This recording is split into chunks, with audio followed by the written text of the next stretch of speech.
Astronomy Astrology Duel, Transcription and Editing by Giovanna Bianco. From the book Man and the Stars, Interview with Astrology by Ciro Discepolo, Edizioni Ricerca 90, Milan 2023, 822 pages, on Sunday, November 22, 2004, in Naples at the Sala Galileo of the Città della Scienza as part of the Futuro Remoto events. An astronomy duel was held between the author and astrophysicist Giuseppe Longo of the Federico II University of Naples. Moderator was journalist Nicola Nosengo of Galileo e Sapere. The debate was conducted essentially correctly, in my opinion, and attracted numerous interested parties despite the Siberian cold and a roadblock in that area of the city. In terms of content, I would have decidedly preferred the discussion to focus on examining the evidence for and against astrology. It was said during the debate that this was not a trial of astrology, but in reality it was precisely that. Science, on the other hand, preferred to remain at the level of generic and apodictic excommunications, without ever citing a single publication indicating serious research, with results contrary to astrology's claims. As the reader will note, horoscopy continued to be discussed under the guise of astrology, even after this had been repeatedly emphasized by the undersigned.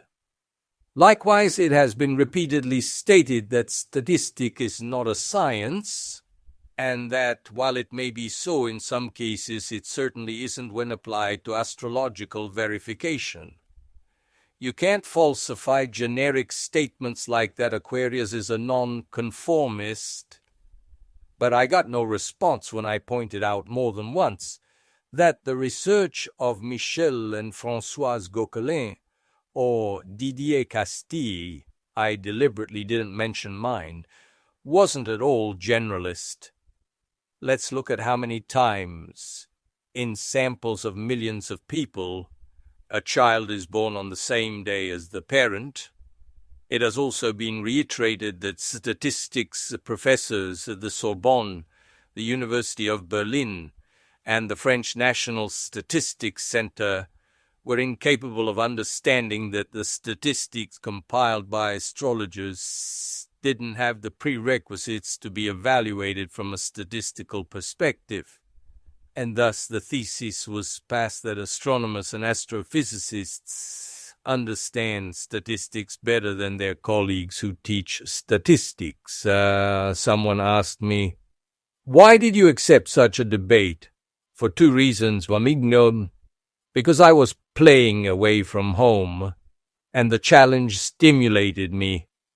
I don't know if an opponent of astrology would be willing to compete during a major astrology conference. In fact, I know, at one of the first astrology conferences organized by Astra in Campione d'Italia, more than one of our opponents withdrew.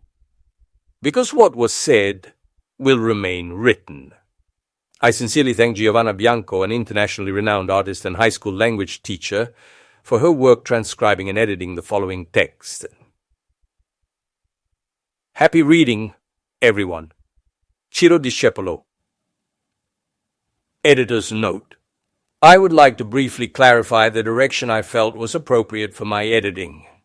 My few circumstantial comments on the text have been limited exclusively to the elimination of repetitions that are usually acceptable in spoken language, but not advisable in a written work. The notes I signed were of a technical nature. Those more politically oriented were either signed by Ciro Discepolo or not, but are attributable to the same person who, in any case, participated in the drafting of the following text. Finally, I would like to add that I was pleased to draft this duel, which particularly interested me from a cultural perspective. Giovanna Bianco, moderator, Ciro Discepolo, a journalist at Il Mattino in Naples. I read from his presentation that he has been involved in astrology since 1970 and has authored many books on the subject. Above all, he seeks to substantiate his astrological practice with statistical research and verification of his own work. To my right, Giuseppe Longo, professor of astrophysics at the University of Naples, will obviously represent the opposing side, that is, those who look at the stars and planets with a very different spirit from astrology.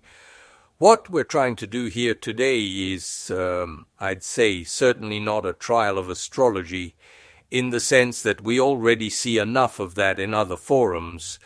In my opinion, what we're trying to do today is bring together around a table, at least for once, as we do every now and then, a couple who have been separated for a long time. Astronomy and astrology, if one looks closely, were born together in a certain sense. For a long time they were difficult to distinguish in human history. At the beginning of the observation of the celestial vault, the study of the movements of the stars, the prediction of the movements of celestial bodies, and the study, supposition, and prediction of their influence on human activities and human personality were indistinguishable, and astronomy and astrology were two parts of the same discipline, the same study. Then, quite some time ago, in fact more or less since the late 1300s, the two paths diverged. On one side, with the affirmation of the scientific method, astronomy defined itself as the study of the nature of objects, celestial bodies, and the prediction of their movements. On the other side, astrology continued to do its work of supposition and use of the movements of celestial bodies to make predictions of a different nature. So, as with all divorces, there can be a lot of rancor, and in this divorce between astronomy and astrology, there is a lot of it, as you can see by opening any newspaper.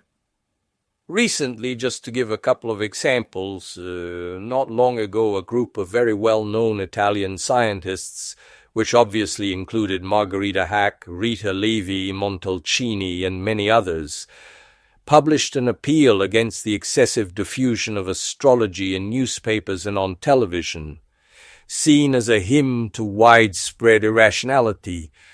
On the other hand, if you consult any astrology website, you will see pages of rancor against astronomy and the ways in which it highlights the limits of understanding celestial phenomena, which also exist in astronomy. In short, this is definitely a very bitter and rancor-filled divorce. So having brought the two sides together here at least for a few hours, let's try, I won't say to mend things, but to find some common ground. However, as always happens when a couple, after many years, here the separation has been going on for 700 years, still shows so much resentment toward one another, the first question asked of two spouses in this case is, why do you still hold such a grudge against each other? After all, each of you has their own life now.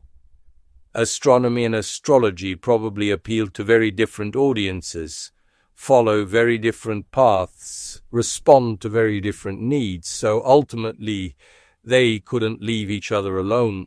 This is the first question I pose very provocatively, because I know very well why they don't, to both of my guests, starting perhaps with Ciro Discepolo. Ciro Discepolo, thank you and welcome.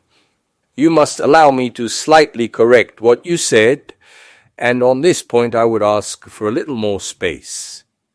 Naturally, Professor Longo will then have the opportunity to have the same space, the same number of minutes if he wishes to respond.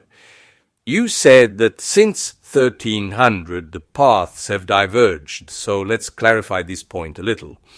I believe we will return to it several times, but we must cite historical data that must be irrefutable. Let's establish two dates. 1473 is the year of Copernicus's birth, and 1727 is the year of Isaac Newton's death. Now, in these 254 years, therefore a quarter of a millennium, which, in my opinion, have marked an exceptional leap forward in progress, especially scientific, in the world, in our planet. We have had the 5 great astronomers of the modern era. Attention, of the modern era. We're not talking about ancient astronomers, but about those considered the 5 great astronomers of the modern era. And chronologically, as you all know, they were Copernicus, Tycho Brahe, Kepler, Galileo, and Newton. Well, all 5 of these great astronomers were astrologers, and what I say I can prove with hundreds of writings, not only by people who spoke about Kepler or Galileo, but with the very words of these gentlemen, and not only with the same words, but with books these gentlemen wrote about astrology. So let's start by clarifying one thing, which, in my opinion, we don't quite get right. Among other things, Rizzoli recently published an interesting book called Newton the Last Magician. The English Scientific Society, the British Academy of Sciences, of which Newton was president for many years, had to, as documented in the aforementioned text, and release a huge amount of Newton's unpublished material. This shows that Newton's greatest output was not so much in the fields of science and mathematics, where he wrote wonderful things and, of course, made amazing discoveries, but rather in the fields of astrology, alchemy, and other esoteric disciplines Newton was interested in, and that this material was kept hidden for a very long time. Then, at a certain point, they couldn't hide it any longer and brought it out. This is a first step to which I believe we will return, because some astronomers, or even most astronomers, dispute whether these gentlemen belong to the category of astrologers. However, they are able to prove it by citing not only the writings of other people on the said 5 figures, but also by listing the texts and books written by the 5 great astronomers themselves, and even the famous quotes they published within those same books. Moreover, personally, I am, let's say, a fan, a passionate enthusiast of Kepler, whom I consider one of the most exceptional minds in the history of human thought, and so I have read several biographies of Kepler. I consider myself an enthusiast of Kepler, even on a personal level, because this man, who in my opinion was brilliant, was also incredibly modest, so much so that he was treated like a servant by Tycho Brahe, who gave him little more than a piece of bread to survive. He was also treated terribly by our Galileo Galilei when he tried to have an interview and wrote to him. And Galileo Galilei treated him exactly as we would say today, like a scumbag. All this is documented in biographies, certainly not written by astrologers, but by historians of science who are certainly considered among the best in the world. Regarding the question you posed at the beginning, namely the reason for this hatred of theology that exists between astrologers and astronomers, if I may, this is perhaps your deduction, because I can tell you that astrologers harbor absolutely no hatred, and absolutely no hatred of theology toward astronomers, who for us are highly respectable people, like chemists, mathematicians, physicists. It's like anyone who does their job and doesn't seek to denigrate the work of others. In this regard, I would like to immediately offer you tangible, immediate proof that can clear the field of any suspicion in this direction. Well, then I'll tell you that I continue to have many correspondence with Professor Riguti, who was director of the Capodimonte Astronomical Observatory for many years, a delightful, excellent person. And Professor Riguti has honored me by writing chapters in some of my books, which are available in bookstores and libraries in Italy's major cities. We are therefore on excellent terms. Second, the Discepolo Foundation, and especially the director of the Campania Mineralogical Museum, Dr. Umberto Celentano, who's on his way, but is also blocked by traffic and by this stop they've put at the entrance to the road on the Bagnoli side. The Discepolo Foundation, that is my family, my brother, sister, and I, have invited Professor Riccardo Giacconi, an astrophysicist, a colleague of Professor Longo and a Nobel Prize winner for astrophysics. He has accepted and will be coming to collect an award in Vico Equense at our Campania Mineralogical Museum on April the 16th, 2005. So I want to emphasize that, at least personally, there is certainly no rancor, but I can assure you that there has never been any rancor on our part. It's logical that when we are attacked with certain phrases, and I'll quote just one, it's obvious that we must then respond in a certain way. So in a somewhat visceral attack, these things are written in books, so I think they can be cited even if the person in question is not present, and even if the person in question is a monument in this place. Professor Hack, I can give you the precise references later, addressing the cultural inadequacy of astrologers, says that astrologers slip away into the mossy meanders of symbolism, or the pissy, you heard correctly, pissy, of psychoanalysis, bringing up the ever-present Jung and pretending to understand, because evidently we are mongoloids, the meaning of his mysterious synchronicities, which are not mysterious after all. So I would like to underline the rancor.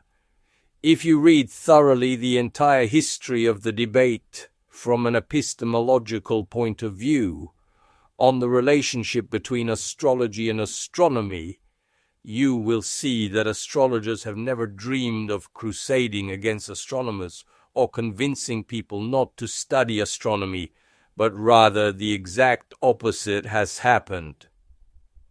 Moderator. All right, then let's hear the other side, which is Giuseppe Longo. Kepler and Copernicus may have been astrologers, but I have the impression that Giuseppe Longo, who is an astrophysicist in 2004, is not Giuseppe Longo.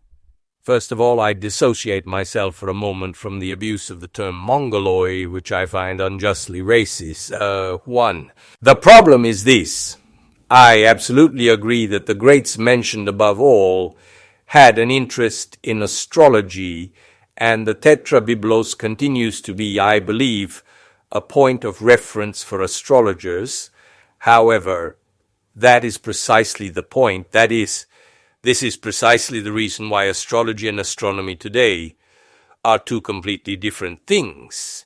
In fact, while we do not worry about having to use the adjective, as it were, to have the inquiry potest of astrology on what we say, I ask myself why astrologers, and we have just had an example of this, raise the problem of having the inquiry potest of science. The fact that Riguti writes about a chapter of astrology too does not take away and does not add. It means that it is a bad book of astrology because it is an incompetent who speaks of astrology. I certainly, in my astrophysics lecture notes, do not feel the need to have a chapter of astrology. Then another thing, yes, it's true, until 1700, that is, until this contamination practically occurred. Then, after Newton, there was no longer any contamination between the two. Science was still in its infancy. Let's remember that, according to some beliefs, the kind that cut the world with a razor, science was born in 1620 with Galileo's publication of the Dialogue on the Two Chief World Systems. But before a community abandons an old way of thinking for a new one, it takes a long time, especially in an age when communication is difficult.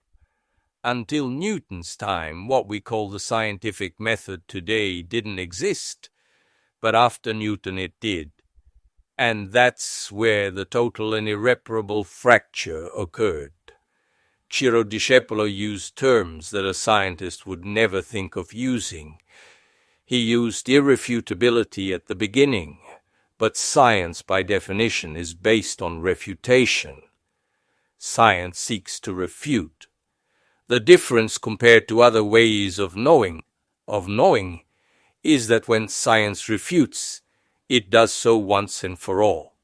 Get rid of the idea that science speaks truth. By definition, science has no truth. No physical theory is true.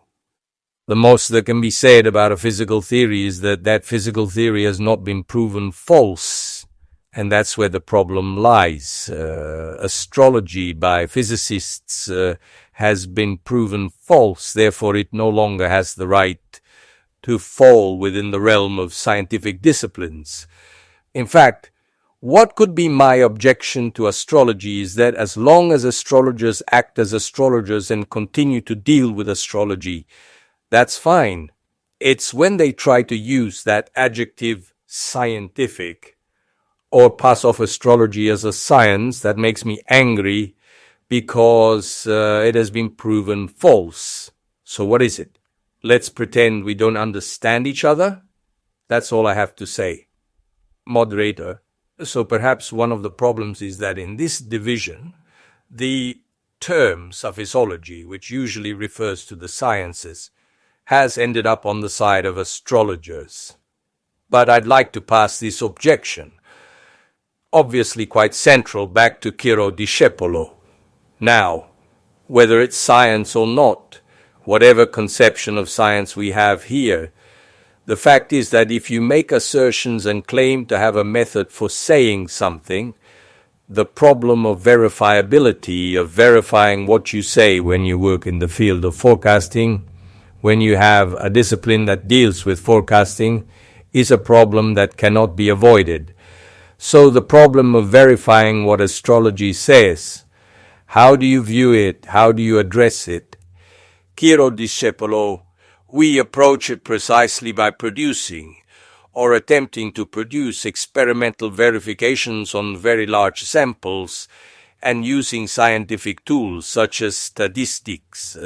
Essentially, we have three types of evidence with or without quotation marks that can easily validate many of astrology's assumptions. Incidentally, we are obviously talking, and I hope this is clear, about astrology, not horoscopy, because if horoscopy is confused with astrology, then we'll have to start all over again. Moderator, well, maybe we can do that, maybe we can clarify.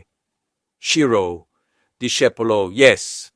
Let's say that astrology is to horoscopy what Giotto's paintings are, to graffiti on the dirty sidewalks of Naples, New York, Buenos Aires, or whatever. That is horoscopy. The horoscope as we understand it today is the solar sign forecast that appears in the newspapers and claims to predict what tomorrow will be like for Aries, Sagittarius, and so on.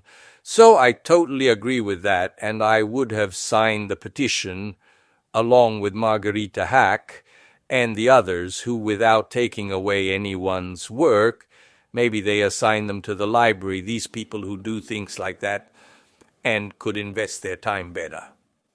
If we're talking about astrology, the kind that current Nobel laureates are still studying, but I'd like to return to Kepler's point, because in my opinion we can't dismiss the topic by saying, yes, those were times when knowledge wasn't yet good, it wasn't entirely complete.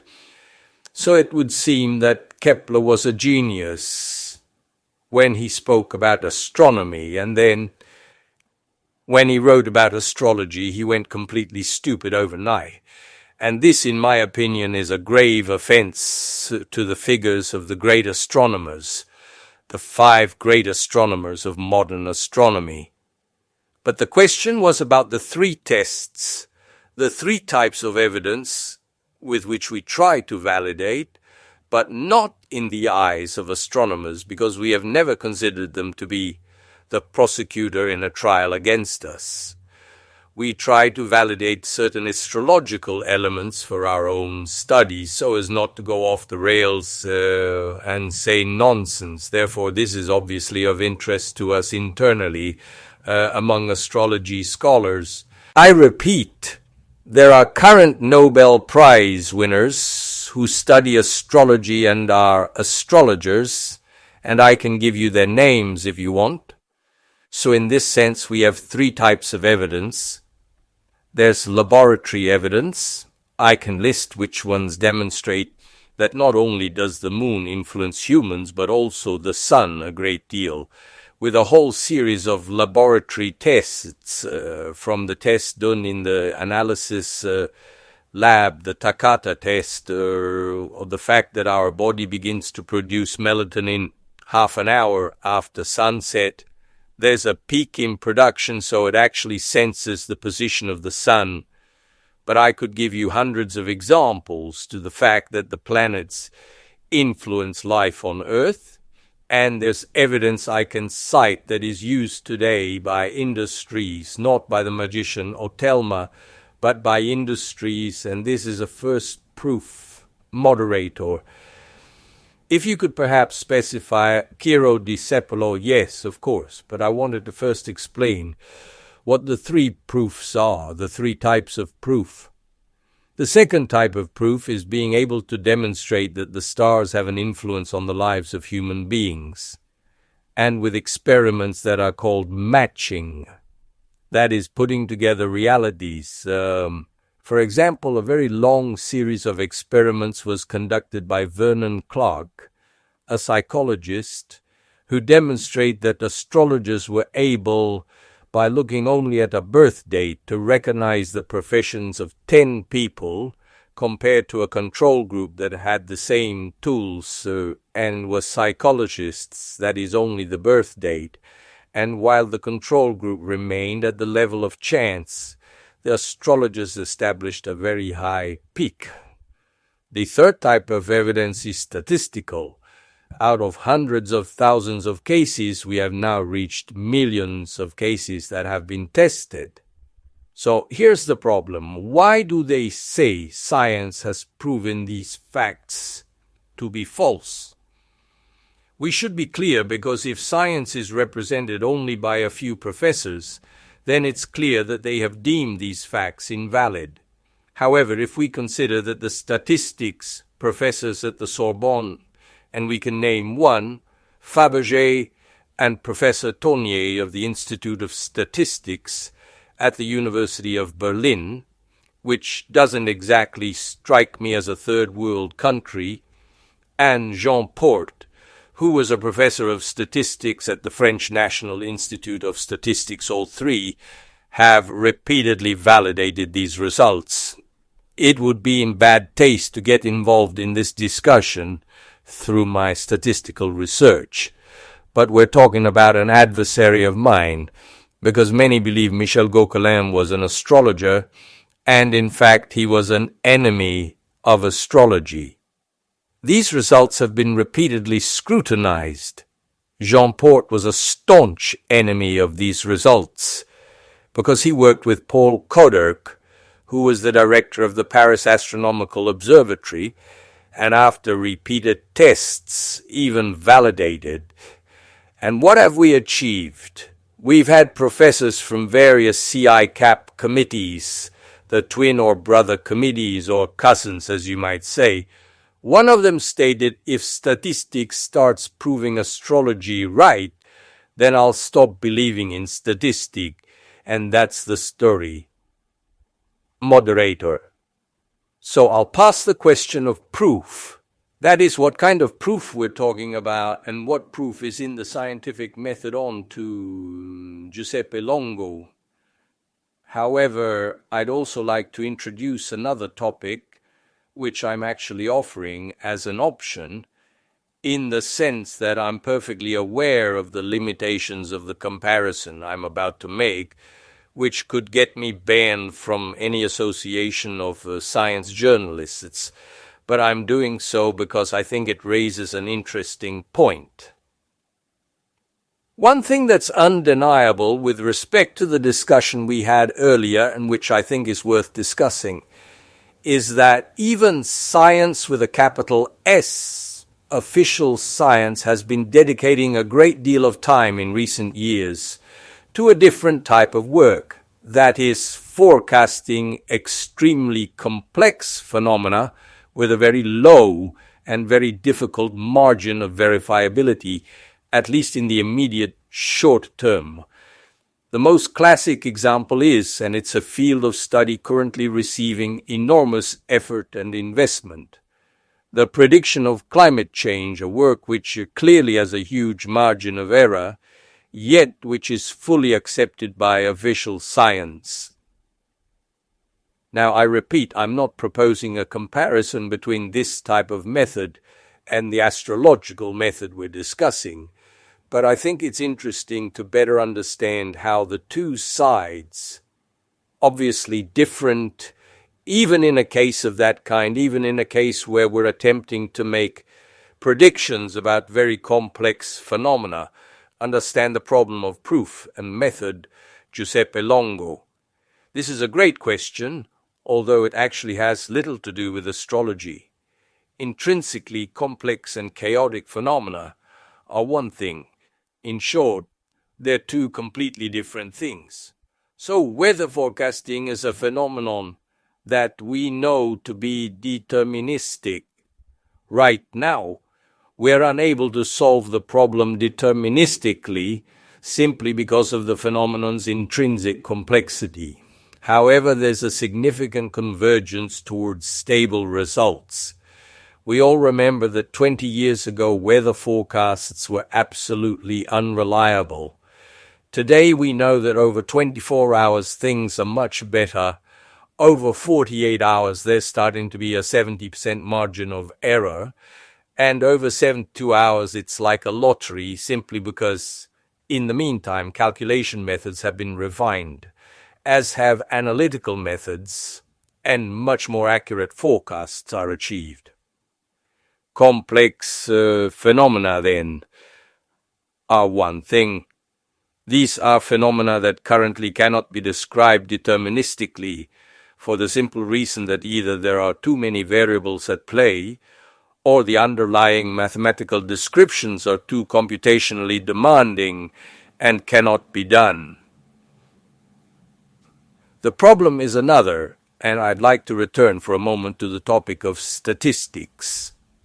For the statistics cited by my interlocutor, we can cite dozens more which are not necessarily more or less valuable. Statistics have been compiled demonstrating that there is no correlation between birth charts and being happily married or divorced. That if one took 6,000 politicians and 17,000 scientists and drew their birth charts, one would find absolutely no correlation. Others have even taken birth charts developed for certain people, inverted them, given them to the same people, and still recognize themselves in them. So, first of all, we need to understand exactly what statistics is. We see it in the newspapers every day. This government is telling us that despite the euro actually being exchanged for 1,000 lire instead of 2,000 lire, we are a richer people. We continue to enjoy a 3% increase in our wealth, yet we go to the delicatessen and can't afford to buy groceries. That's statistics, and it's done by amazing statisticians. There are extraordinary university professors behind it. I don't have a university professor complex. Among university professors, there are some truly imbeciles. There are also scammers. There are also speculators. This isn't a corporate defense. I know this because I do it for a living. I deal with data reduction and data analysis, so I know full well that I get what I want depending on what I pass in. If I pass a set of data to a scientist and collect it in a certain way, checked in a certain way, that scientist can draw any kind of conclusion because statistics, let's be frank, isn't yet a science, but it's almost an art. So when someone takes input data and draws conclusions, I say, okay, so what? I want to see what this data is. I want to see how it was collected. I want to see what the selection effects are. I want to see what was done, whether there were any buggers, that is, a priori distortions, and so on. So, for me, statistical considerations are meaningless, especially when dealing with complex and extremely ambiguous phenomena. Let me give you an example. Take the typical mean square horoscope. But let's forget about the horoscope. Take the birth chart, which seems to be more accepted by the astrological community. We are surrounded by camorristi, murderers, serial killers. You will never find, I'm sorry, you're condemned to be a scoundrel of the worst kind.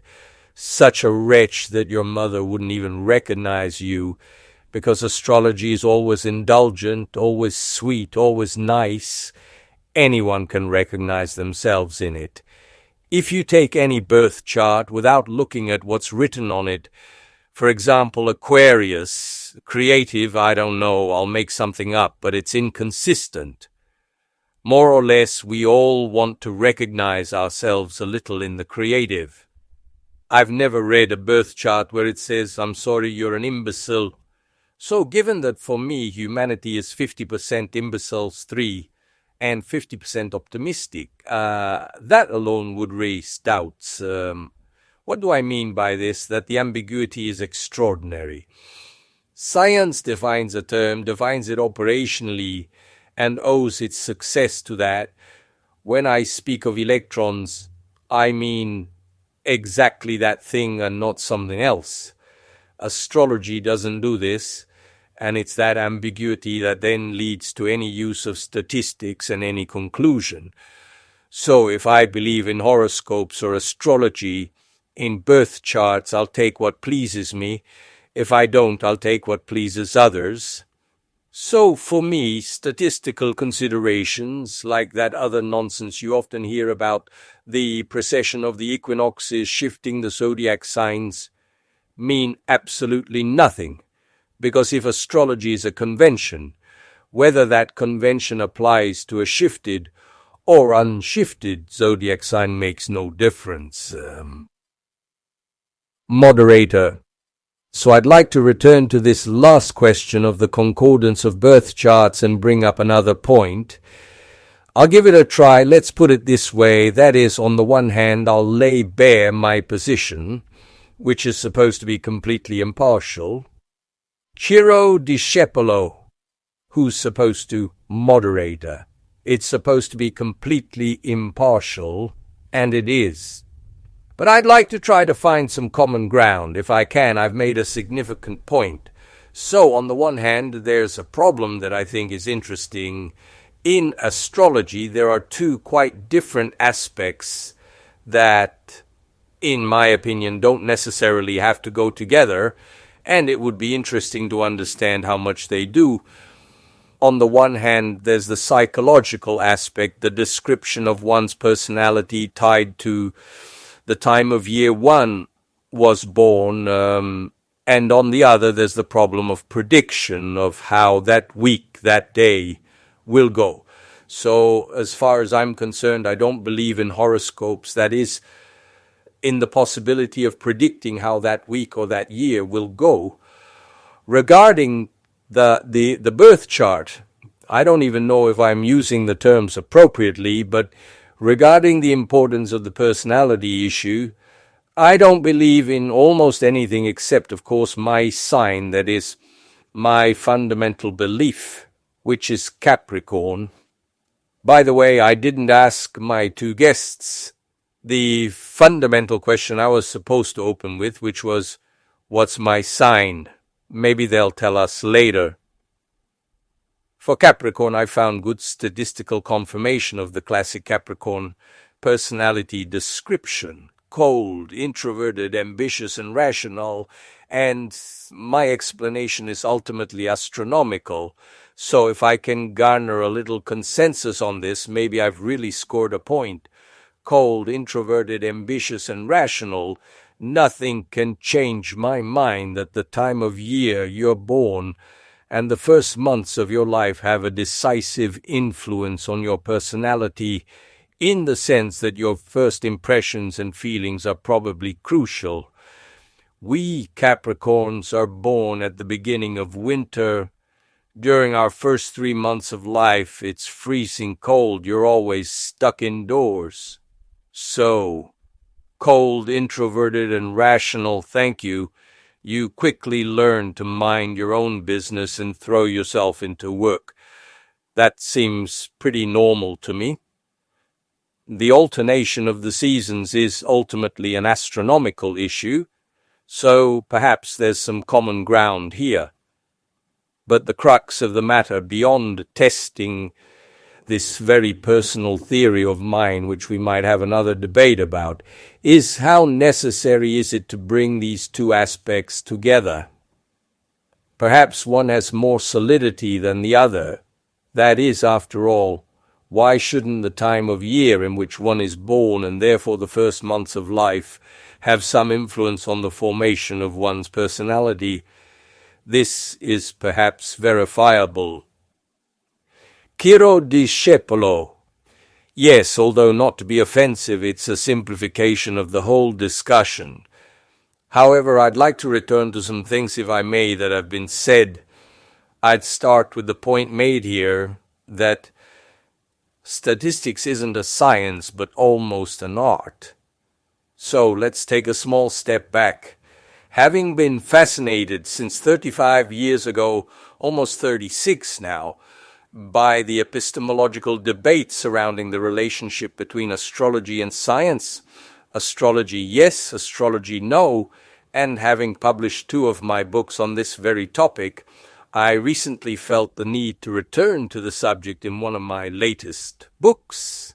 So I interviewed some of his professorial colleagues with different backgrounds and different subjects, to whom I asked the same questions.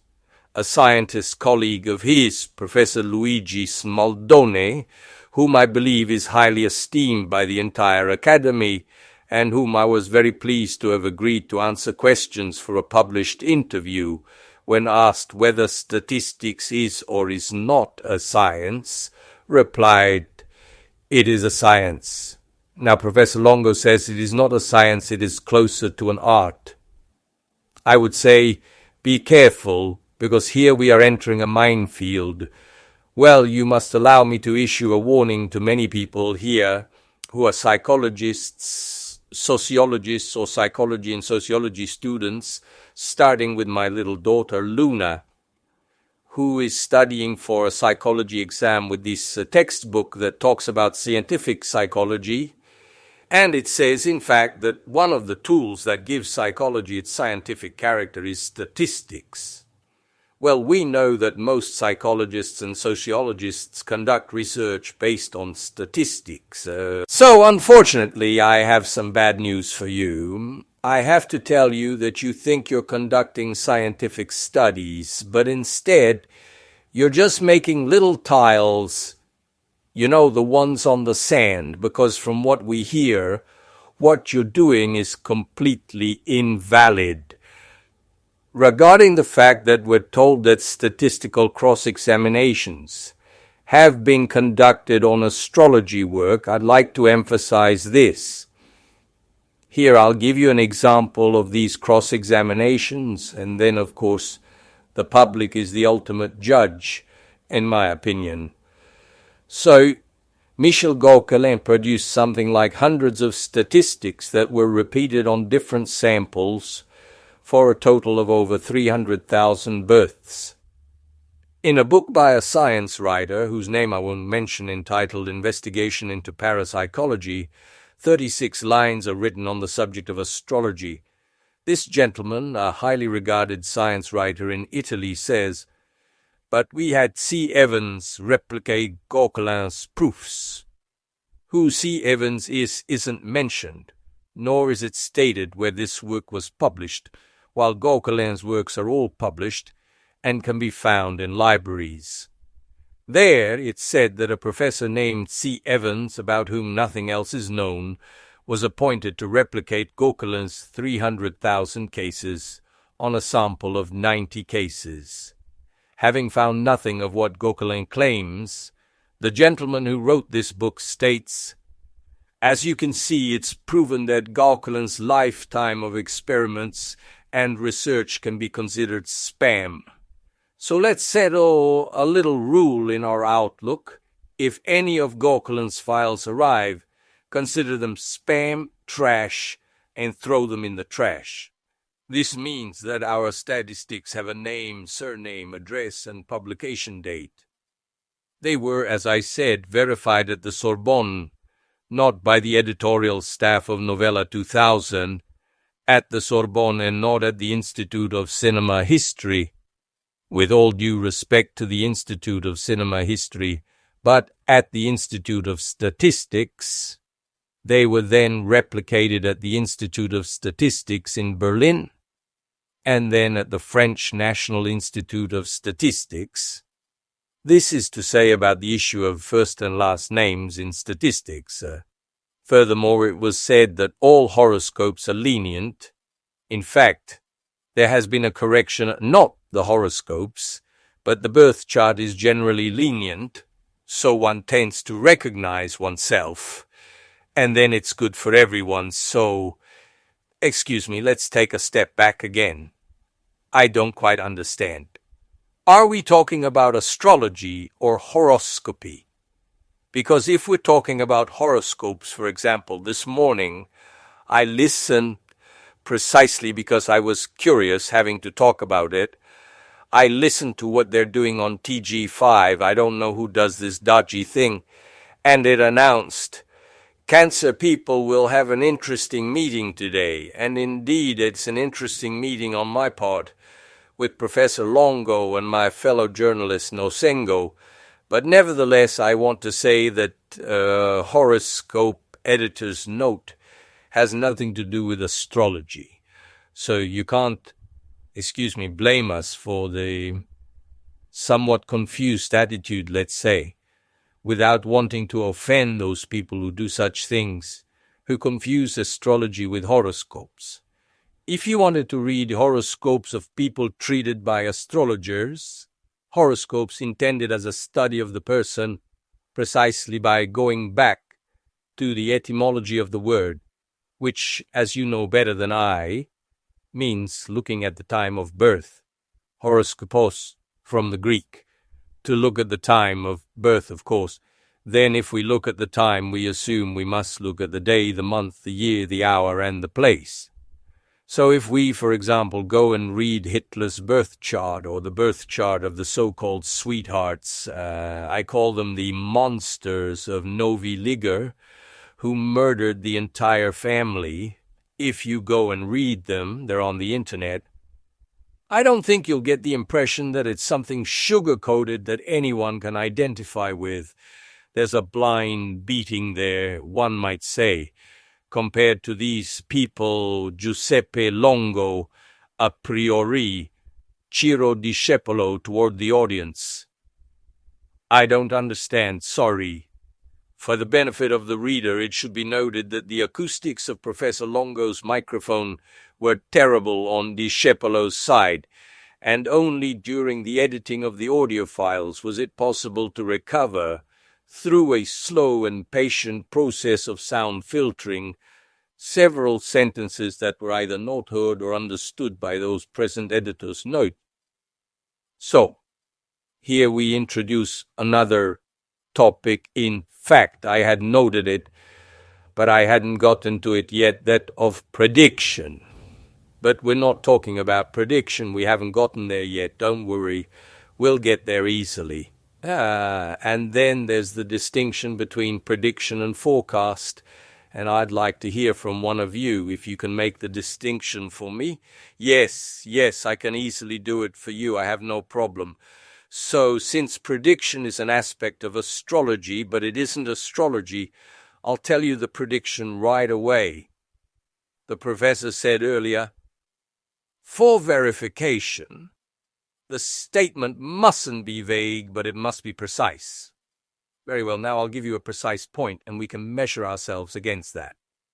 Michel Gauquelin, who, I repeat, wasn't an astrologer, but was one of astrology's greatest enemies, and was the one who statistically demonstrated with an impressive amount of data that certain astrological statements are absolutely true, said, "Astrologers affirm that if John is born with Mars conjunct, at rising or culminating within a 24-hour period in the geocentric view, of course, then he, with a probability that is much higher than that which would arise by chance, will become a successful athlete." Very well, Gauquelin continued. You astrologers affirm this. Mind you, this isn't something that applies to any statement. It's an apodictic specific statement, if we want to give it an angle, within 1 degree of orbit. So what did he do? He initially took 5,000 sports champions, then another 10,000, 12,000, then another 20,000. Then the process was replicated in the United States, and so on.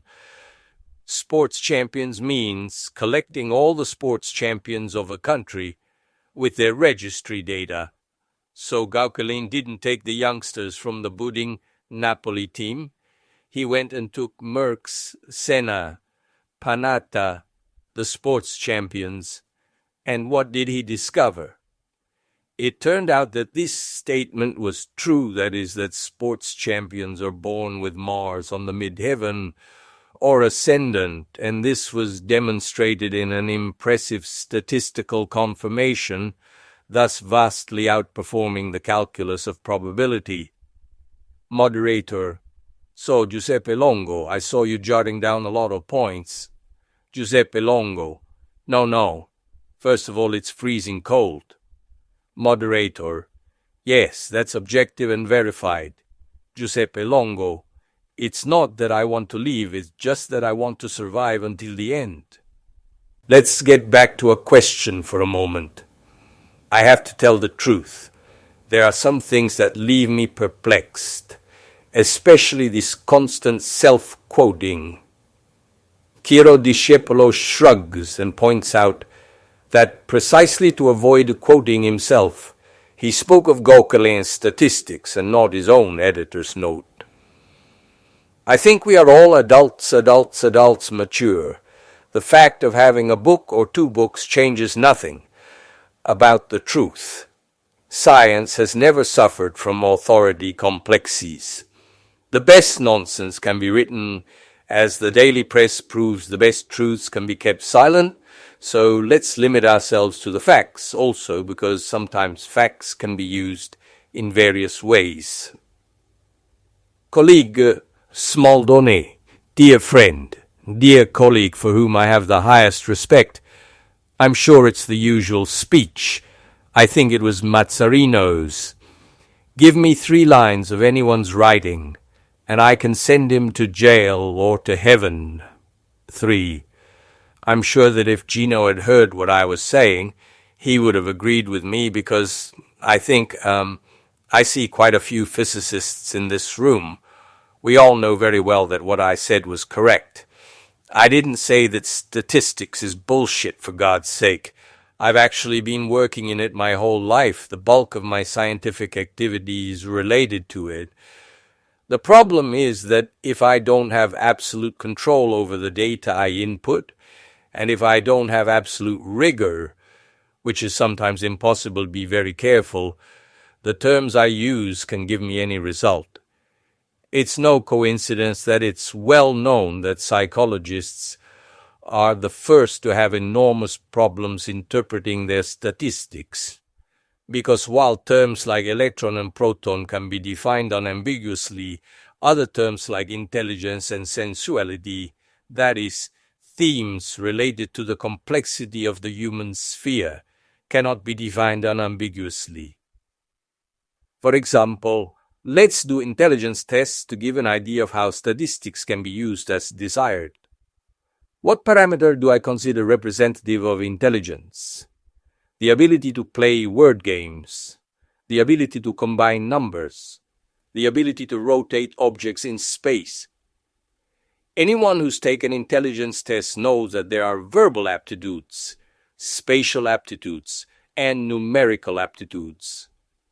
Which of these parameters do I consider true? And if I consider them true, how do I weight them?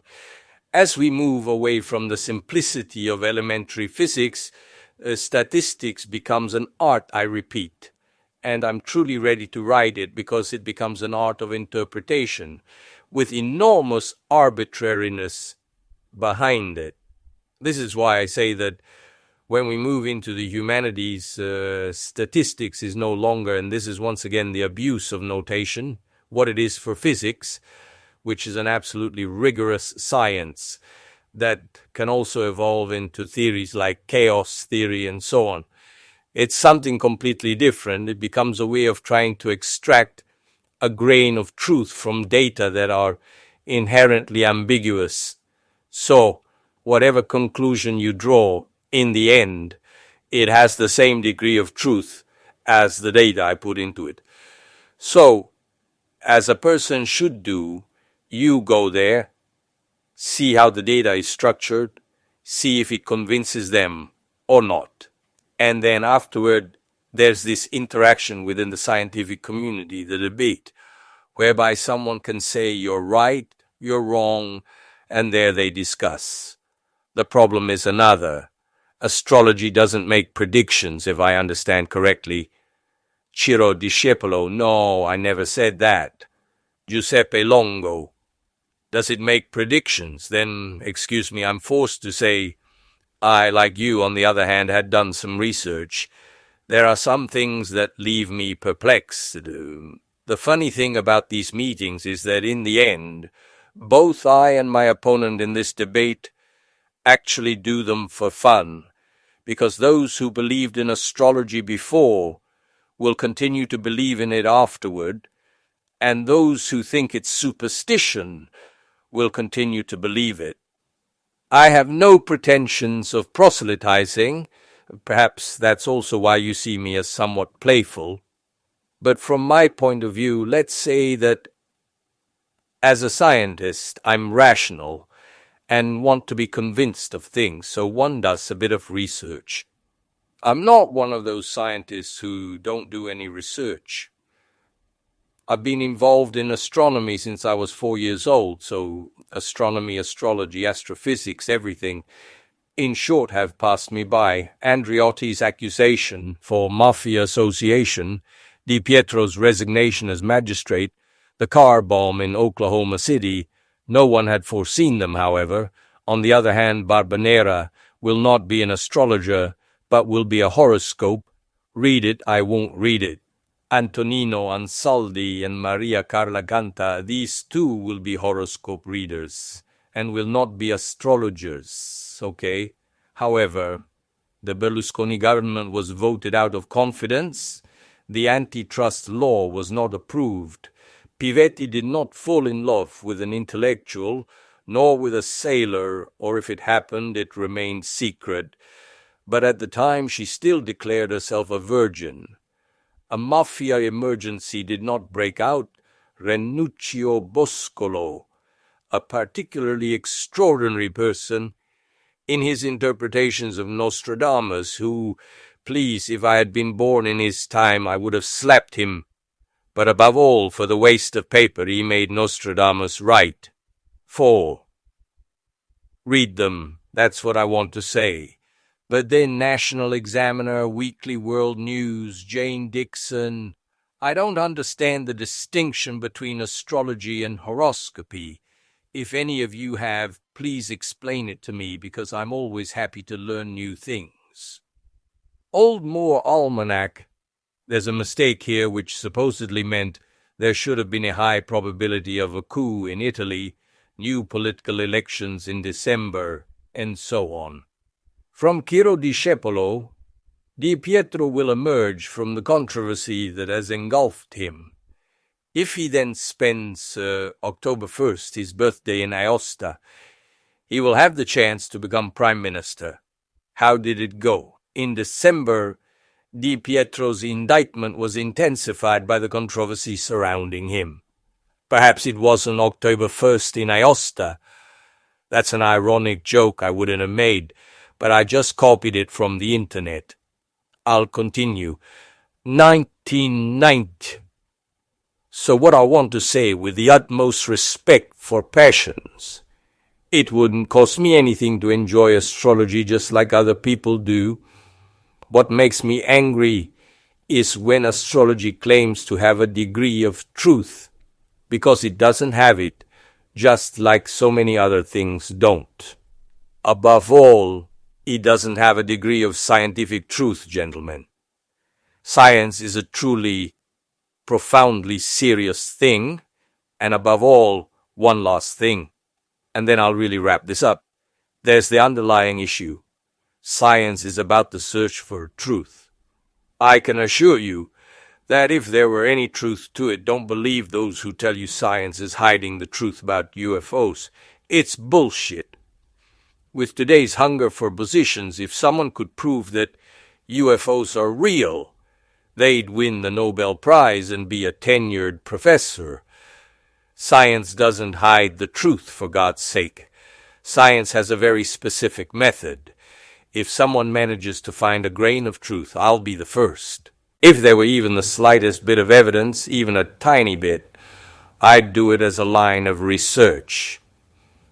There are some members of the public and my collaborators. They need a permanent position. I can assure you that being able to provide scientific proof that astrology has a modicum of truth. And damn, it brings 7, 8, 10 articles. With those you can win a researcher competition. So let's clear up any misunderstandings. For me, astrology is fine. There are those who want to be archivists. There are those who want to be astrologers. There are those who want to be marathon runners. I have nothing against marathon runners. I have nothing against astrologers. I have nothing against astrologers when they try to slap a scientific adjective behind it that makes no sense. Moderator. So I'd like to give the floor back to Ciro Discepolo on this, expanding a bit on the point, which is what I would have come to anyway, because after all, perhaps the whole problem with this discussion really lies in the use of the word science, and this huge problem, which perhaps isn't really that huge, of characterizing itself as science. Ultimately, there are so many things. This is a bit of an extension of his argument, but also a way to balance it.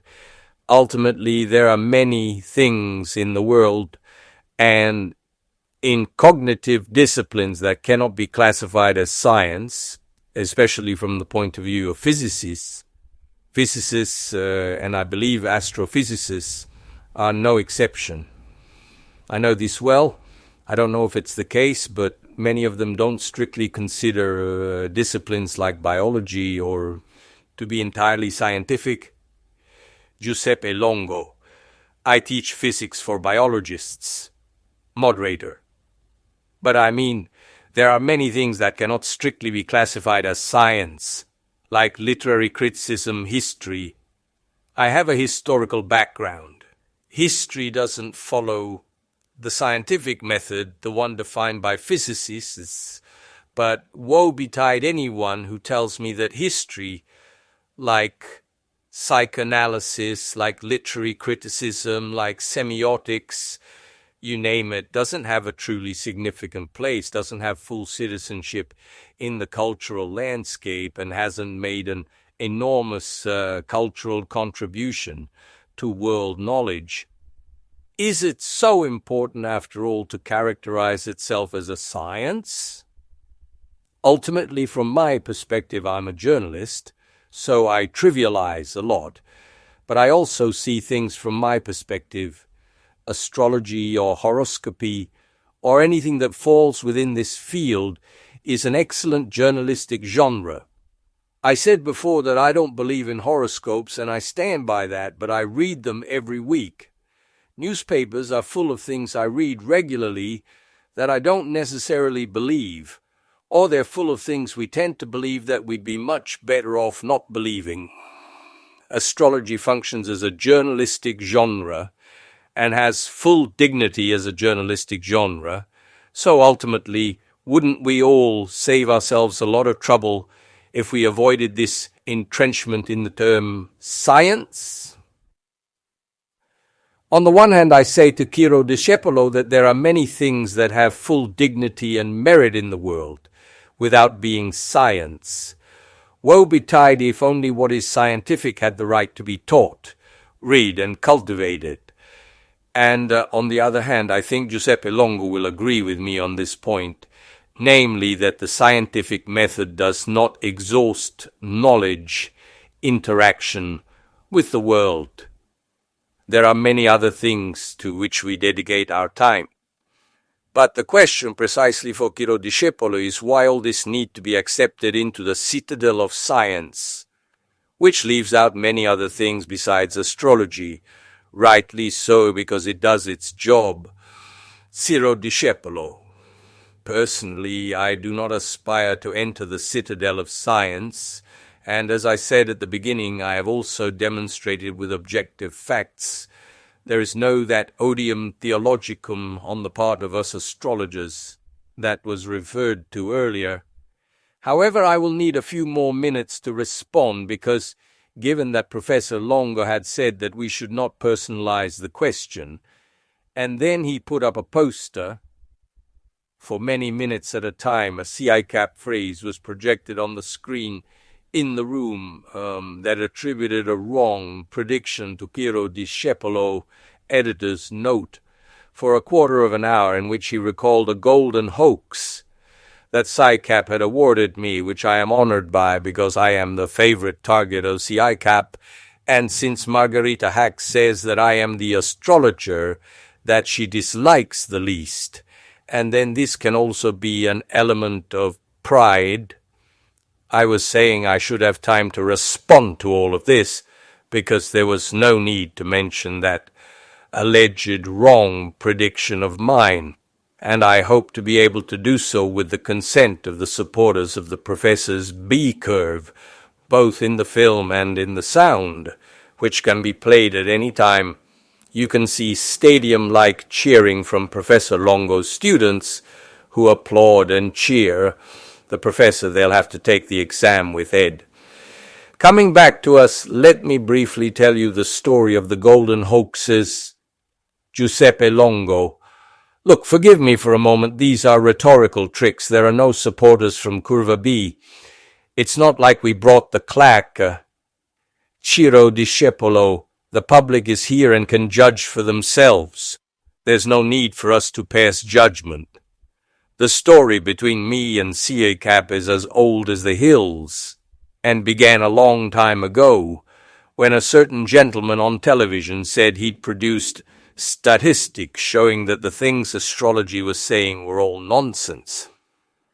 So I wrote to him and said, "Great, can you show us where you published them?" And I'm still waiting for them. From that moment on, a bad relationship developed, let's say, but more so between CICAP and me than between me and CICAP, because I'm busy with other things from morning to night, so I'm not the least bit concerned about passing the CICAP test, much less about being judged by the science sheriffs. However, what's happening? I occasionally read in the newspapers that these gentlemen award me a golden hoax. For example, I'll give you just one, because there, on the screen in the room where the debate took place, editor's note, they show what the CICAP gentleman wrote, but they didn't show the response I gave them. So I'll mention just one because otherwise we'd be too long-winded. It's true that one year I wrote that President Clinton, in his last year in the White House, would have 12 terrible, truly murderous months, so much so that I wrote, "This will be one of the worst years he will ever remember." Well, the gentlemen at CICAP on December 31st were also wrong, because they should have known that when I say year, I mean, from birthday to birthday, as every astrologer knows. But since they know nothing about astrology... Okay, anyway. It worked both ways anyway.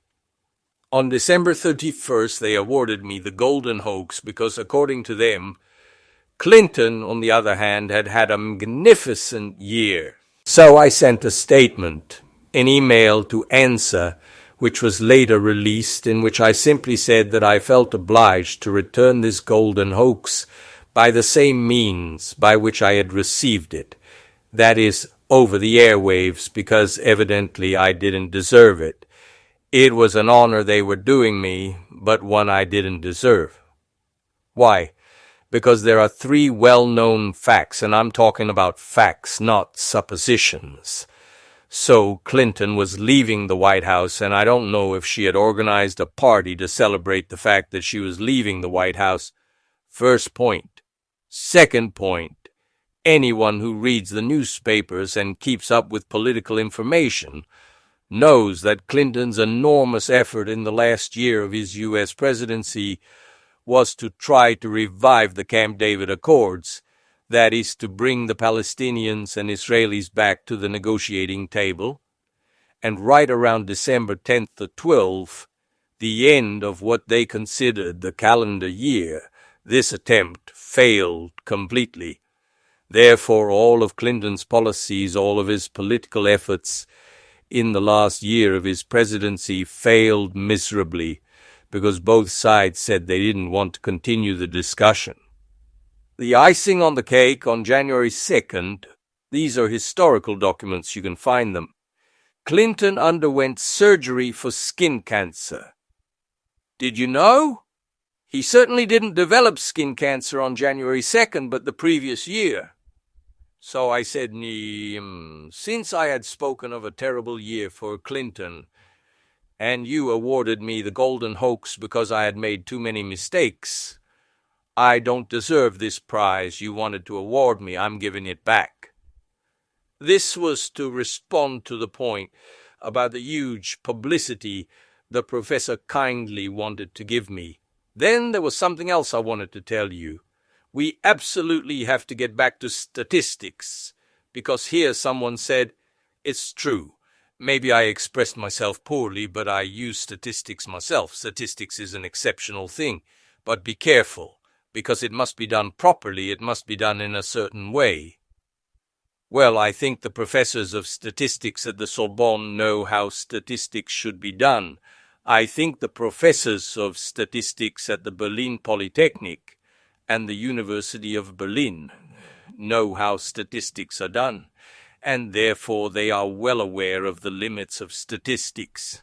It is obvious, I believe, that only a person of dim light would undertake to make statistics on a 360-degree theme, which can be read in all directions like intelligence, but we were talking about themes not at 360 degrees, but themes at 1 degree, or if you like at 50 minutes of a degree, or even at 30 seconds of a degree of circumference, therefore to items that are specific, because the dear old Popper, when he said that there are 2 demonstrations of non-science, and cited psychoanalysis and astrology, as they are not falsifiable, as they are too generic, but he had not read the works of Gauquelin, nor of Didier Castille. Ciro Discepolo does not cite his own, which together with the other 2 are considered the most important in the history of astrology. Editor's note. The latter, who produces statistics on 20 million births, and in those statistics there is no generic talk of happiness, or attitude or joyous approach to life, or a prankster. There we're talking about specific things, like a child being born on the same day as the parent. So let's see statistically how often this is true. One last thing. Since many incorrect predictions were cited by astrologers or horoscope tellers, and here I don't want to say who the astrologer is and who the horoscope teller is, Let's not forget that with all due respect to science and the sacredness of science, science has also spawned tons of monstrous clams. I'll give you a single quote from a book I think everyone should have in their library by Christopher Cerf and Victor Navaski, published by Frassinelli and entitled The Word to the Experts, which contains hundreds of pearls, especially from scientists. I'll quote just one. The elements that compose the world cannot be tampered with by man, nor could man extract any energy from them by disintegrating them. This prediction about the disintegration of the atom of atomic energy was made in 1923 by Nobel Prize winner for physics Robert Andrews Millikan. So I want to emphasize, if we want to talk about the claims that astrologers produce, we certainly can. And I can suggest thousands and thousands of them. But if we want to list the claims that scientists say, we'll be here until tomorrow. Moderator. So it seems obvious to me that Giuseppe Longo deserves a right of reply. After that, if we still have some time, I'd really leave it to a few questions from the audience because I see heads moving in one direction or another. Giuseppe Longo. So to avoid claims, that is to avoid an endless reply and respond solely and exclusively to the three things said, let's reiterate the concept of statistics. Ciro Discepolo is a fine orator, accustomed to all the tricks of rhetoric, but fundamentally you can't distort what someone says, so I repeat it for the umpteenth time. Even the greatest professor at the Sorbonne can do statistics. If it deals with a topic that is deliberately, involuntarily, or necessarily ambiguous, the resulting result is ambiguous, and there's no way out. Second, between Gauquelin and Popper, well, maybe Popper is a little better, the clams of science, and here it comes in handy because he's absolutely right. I totally agree. There are also some wonderful books. I recommend one by Federico di Trocchio, The Lies of Science. Science takes clams. Good God, we're very happy to do so. The only difference is that it doesn't repeat them because science is based on falsifiability. In 1923, Fermi's work on nuclear fusion hadn't yet happened. That came later. Then afterward, nuclear fission occurred. So science would have the same epistemological status as astrology if it had continued to repeat that bullshit after it had been falsified, pardon the poetic license. Not before, because it's a topic of debate, because it's a matter of opinion. It's a question that hadn't been tested and falsified. But after nuclear fission, no one would have repeated such a thing. So yes, science gets its share of clams. But when it finds itself in no man's land, that is in the area where research is still active, where opinions, because scientists are human beings and have opinions, can say one thing or another depending on what seems most correct at the time. The problem is that then, once that issue has been addressed and resolved by science, and there you go, gentlemen, the discussion is over. After I released energy from the atom, because science doesn't have this kind of predictive nature, it has another kind of predictive nature, which, however, can be discussed another time. Moderator. Questions? Audience member. Well, I'll try not to qualify myself on either side, also because I want to ask questions, simple questions. First, I'd like a term, please. An exact definition, because pardon my ignorance. I don't know the exact definition of people who cast horoscopes, nor do I know how they can be defined, and astrologers. So, a definition of astrology and the difference between astrology and people who cast horoscopes. Second, you were talking earlier that astrology has to do with the time, the year, month, day, hour of a person's birth. And then every now and then you refer to a degree, sort of like your degree of error with respect to the topic you're discussing at that moment. I hope I understood correctly. So, I was asking you, besides the hour, are the minutes of birth important? The seconds, the tenths of a second, the hundredths of a second? And to what extent do I need to know a person's exact birth date? I hope we don't need something too high, because otherwise it would be complicated to have a precise date. The last question concerns Clinton, who had surgery for skin cancer. I think he said January 2nd, if I understood correctly. You say clearly the cancer didn't appear on January 2nd, it appeared the year before. No, because that would be exceptional. If you could define the year a person developed cancer, it would be wonderful, because in some way it would help us. Ciro Discepolo, I'll start with the third.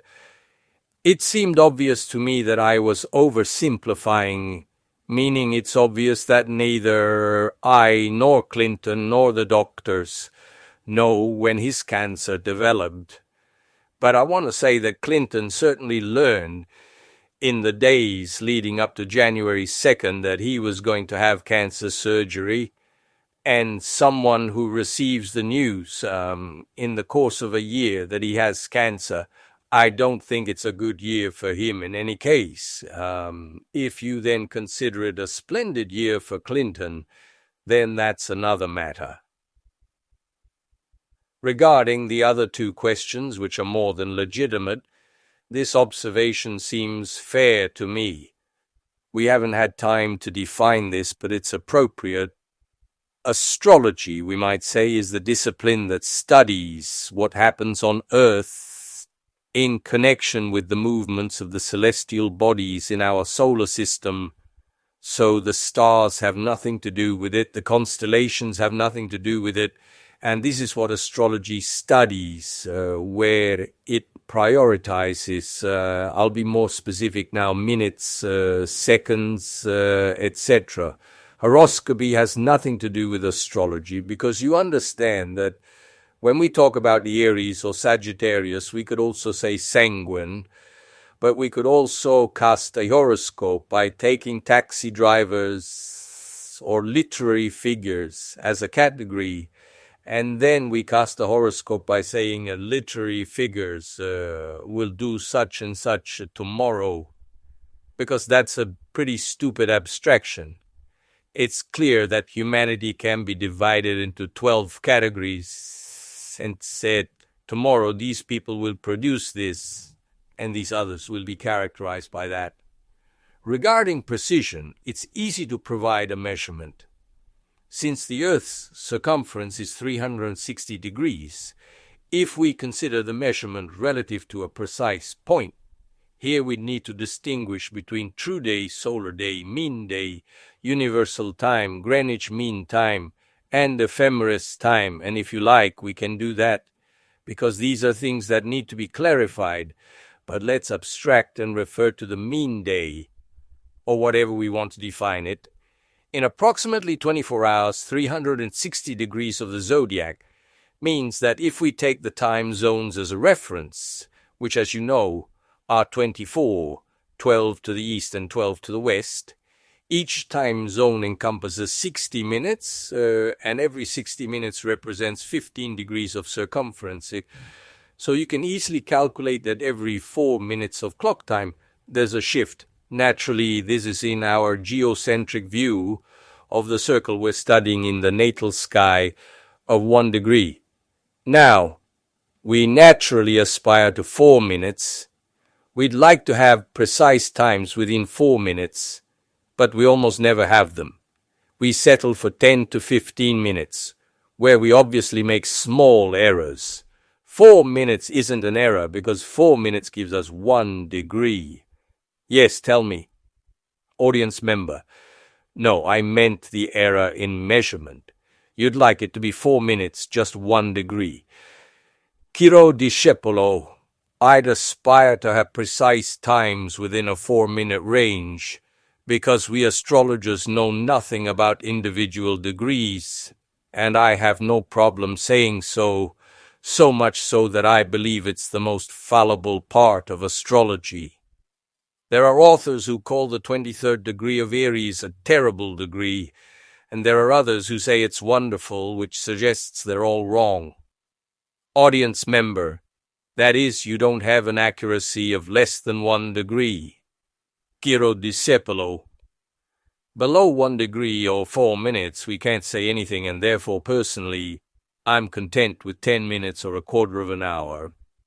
Audience member, allow me to ask one last thing, and then I'll obviously leave the floor to the others. So let's imagine 2 twins, because I've always wondered, this 2 twins born within a time difference of less than 4 minutes, which often happens. Is what you can say about their future the same? Ciro Discepolo. Indeed, the problem of twins is a serious one, especially if they are identical twins born by caesarean section. They can be born even 15 seconds apart, and we are unable to discern anything. But as we have always maintained, the variables that in our opinion govern the life of a human being are not, of course, only astral ones. There is a fundamental variable, that of DNA, therefore of deoxyribonucleic acid, which carries the imprinting of our parents, our ancestors, which is fundamental. There is another variable, that of the environment, of the social, economic, geographical, political conditions of the time and place where we are born and live, and then there is also the astral variable. According to others, there is also the variable of the soul. According to still others, for example, the biologist and biochemist Bonsinelli, with whom I worked at the CNR in Naples, says there is a further variable, which is the connection, he calls random, of neurons at the moment a life begins, and this is an additional variable.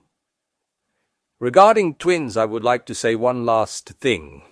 There are some very interesting studies by Professor Luigi Gedda, who died at almost 100 years old a year or 2 ago and was the director of the Institute of Gemology in Rome. He wrote a very interesting book entitled Chronogenetics, published by Mondadori, which reports his lifelong studies on identical twins. He asks himself the following question. Why do 2 identical twins have the same phenomenological age, for example, have their menarche on the same day, and have a whole series of other identical manifestations, and then one of them develops lung cancer at 56 and the other at 60? He responds, and this should be another variable we should add to our study, that the different oxygenation inside the mother's womb means that the 2 twins will not have the same pathological fate. So we're aware that there are many variables. We've never flatly stated that the birth chart alone provides all the information about a person. If someone says that, they're clearly not intelligent. Moderator. There was another question. Audience member, it's not a very serious question, in the sense that I'm very ignorant about the topics discussed. However, regarding the observation on curve A and curve B, I'd say Professor Longo is earning this strong support. Ciro Discepolo, long live the merit. Audience member. Secondly, in my opinion, it perfectly captures a seemingly light-hearted tone, yet one that's deeply rooted in fundamentals, which even we ignorant people need. And so I'd like to commend Professor Longo's contributions. Thank you. Giuseppe Longo. Next steps for payment. Ciro Discepolo. I also appreciate Professor Longo's intervention. I didn't mean to take anything away by saying he has supporters. Supporters are supporters. So if you want to express it out loud, I'd be happy to... Audience member, Professor Rossella Savarese.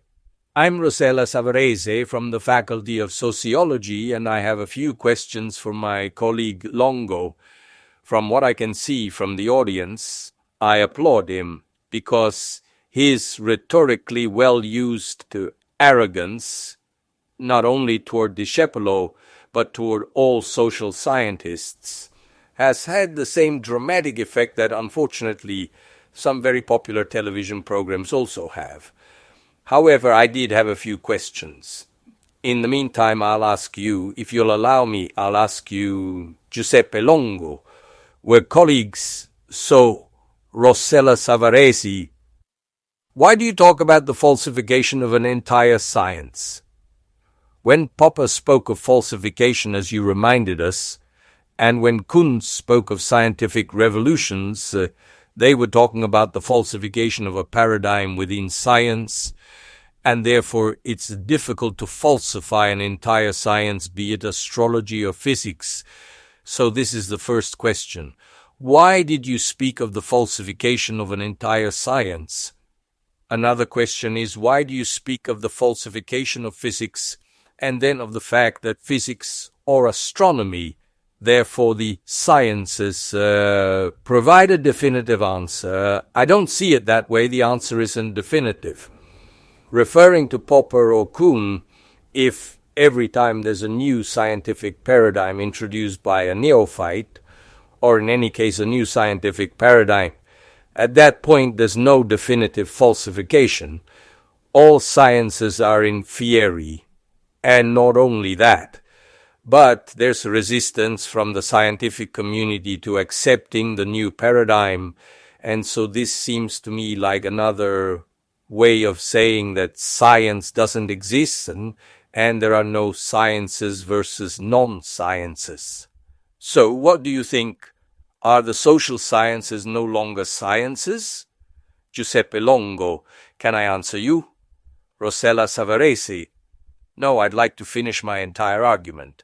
Sorry if it's long, but you've introduced some very important issues. Since this debate, as we all know, began at the end of the 19th century, at least in modern terms, you're right when you say that before Galileo, we couldn't talk about science. That before Newton, we couldn't talk about science. But then in modern times, the debate between disciplines, between knowledge, more oriented towards the social or more oriented towards the natural, has been very long. And it seemed to me that we had all come to put the word science in quotation marks and to say that we are all knowledge workers. So if we are all knowledge workers, can even those who deal with subjects that aren't so analytically verifiable work, for example, with paradigms that aren't analytical? You've made an excellent critique of statistics. At the last National Congress of Sociology, there was a debate between statisticians and sociologists. It's absolutely true. You have to consider what you put into the questions and the statistics, but this doesn't rule out the possibility of paradigms that don't use statistics. So much so that one of the fathers of sociology, Max Weber, didn't use statistics when he developed these concepts. So, how do you view the concept of science, the disciplines, not the old natural sciences? How do you view them? At this point, a new branch of knowledge, that of astrology, has the right to be considered and discussed for its content and not just a priori, as I think you did, Giuseppe Longo. I don't think so. Rossella Savarese, it seems to me that you've made an epistemological point, essentially. I, on the other hand, expect you to critique the content. Giuseppe Longo, well, I hope you have 2 hours to answer, because it won't be easy. Well, first of all, thank you for your arrogance. But we all know, faculty members, that arrogance is always the esteemed colleague who thinks differently from us. This is well known, but it's also a trivialization. I don't think I was being arrogant. I think I've been clear enough. For me, astrology has no scientific dignity, but now I'll answer you point by point. Let's start with the paradigm. It's not the falsification of an entire science. It has happened in the history of science that entire sciences have been falsified when the presuppositions of that science were falsified. Today, we haven't had the opportunity to discuss the so-called presuppositions of these sciences, for example, planetary influence. There are astronomical considerations that, if you like, we can address at another time, which have been falsified. So, from my point of view, I'm ready to defend tooth and nail the fact that the very methodological assumptions of astrology are falsified, and therefore, for me, astrology is falsified tout court. Regarding the issue of new paradigms, look, even in the so-called hard sciences, this also somewhat corresponds to what you were saying. We all know, there's no point in hiding it, that in the scientific community we talk about hard sciences and soft sciences. The hard sciences are mathematics and physics for a whole series of reasons related to the formal structures they employ. The others are considered soft sciences, that is, they are sciences where the scientific method can be applied within certain limits without thereby depriving them of knowledge. Within sciences like sociology, like psychology, there is a great deal of science and also a great deal of knowledge, which is not less valuable because it is knowledge and not science, but simply an alternative form of knowledge. So, the problem of paradigm falsification is a misunderstanding of what Kuhn is doing. Kuhn never says that the new paradigm proves that the previous one is nonsense. He makes a very different argument. Moreover, Toraldo di Francia's investigation of the physical world, in my opinion, provides an extraordinary example of this. When the Newtonian paradigm is falsified by Einstein, Newton continues to be valid. In sending Pioneer 11 beyond Pluto with the precision of the second and the centimeter, continue to use Newton. I don't use Einstein, but I know exactly the limits of application and the limits of validity of that paradigm. So, the beauty of science is that when the old paradigm has been falsified, a new one emerges that encompasses the old, because otherwise the new paradigm makes no sense. Or in any case, through a logic of reduction, it must be reduced to a previous paradigm under certain boundary conditions, and that becomes the paradigm we work with. The problem is that, from my point of view, but I insist, I've already spoken about it, and I'm ready to speak about it, there's no way to bring astrology back into any scientific paradigm. I think I've answered all 3 points. Moderator, another question over there. Many audience member. So my question stems from the fact that I know nothing about astrology, other than what little I read in magazines. Is there any research into astrology? Can an astrologer count for more today than 100 or 1,000 years ago? And what are, if possible in 2 minutes, the advances astrology has made in the last 100 years? Ciro Discepolo. I'll tell you just one, even with a much longer time span, that for thousands of years astrology is considered the position of a star, say Jupiter, at rising and at culmination, to be of great importance, and therefore we say, in the geocentric vision, when the star rises on the eastern horizon of a place, or when it is at its maximum culmination. And from the studies of Gauquelin, which, as I said before, are not reproduced or studied by us in an attempt to have the viaticum of science, to obtain the blue stamp of a scientific astrology. We are not interested, honestly. We do not have these inferiority complexes, but it helps us correct our errors. It is shown that while we were convinced that Jupiter was much stronger at rising and at culmination, it turned out instead that Jupiter is much stronger after rising and after culmination, and this simple word after completely changes our view of certain facts in astrology. It has had enormous repercussions, so much so that we use it every day. Member of the audience, on what basis did you correct the before with the after, Ciro Discepolo? Based on what I was telling you before, the famous Mars effect. That is, he went to see that sports champions are such if they find Mars after the culmination, after the ascendant, and not before the culmination or before the ascendant. Member of the audience, the registry office doesn't provide reliable data. I've also worked with hospital data. Basically, when a child is born, they give everyone the same time. How do you do it? 8. Ciro Discepolo. No, sorry. Member of the audience, I assure you, let's go to the hospital in Vico Equens, I assure you. So you have to tell me how you know with certainty that the minute marked, given that we were talking about 10 minutes, as long as it remained at 12 hours. And how do you do statistical analysis on non-statistical data? On non-validable data, as a statistician? 9. Ciro Discepolo.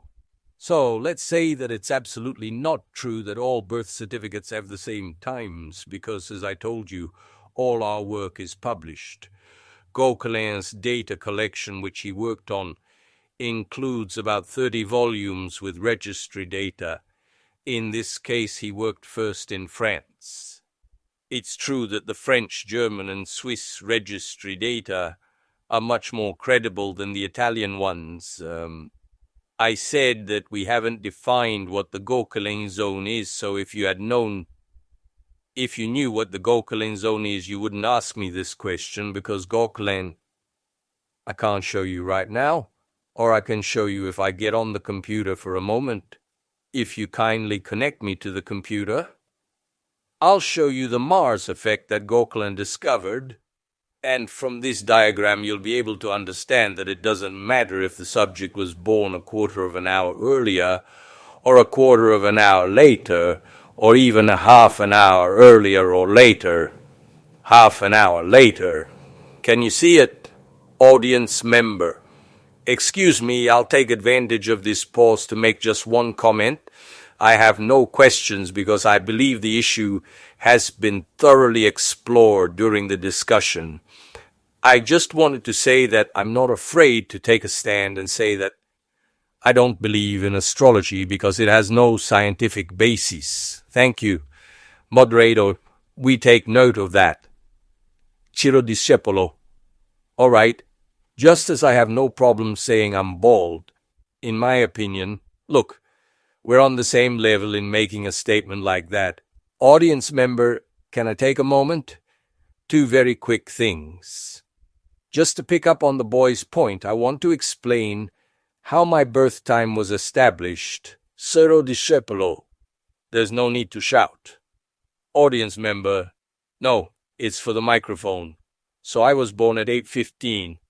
The time was established this way. Ciro Discepolo, I can't hear her because she's screaming. Moderator, use the microphone and hold it a little further away. Audience member, so what should I do? Should I move away? One more thing, then I'll turn off the microphone so I don't bother her with my voice anymore. Regarding Hitler's birth chart, which earned us the right to be supporters of Curve B, I think it would be very interesting at this point to compare it with a birth chart of Hitler's, but drawn up by a Nazi astrologer of the time. I'd like to see if the same things are written there. Ciro Discepolo. So, since you're trying to shoot yourself in the foot, I'll take this opportunity to tell you something historical, something that's in the history books. You should know that during the Nazi era there was a very famous astrologer in Germany, and a very good one, I must say, named Kraft. This astrologer, years in advance, predicted the exact day of the assassination attempt on Hitler's life in the bunker, and had the terrible idea of writing to the Gestapo and announcing the attack. Naturally, the Gestapo took the letter and threw it in the trash.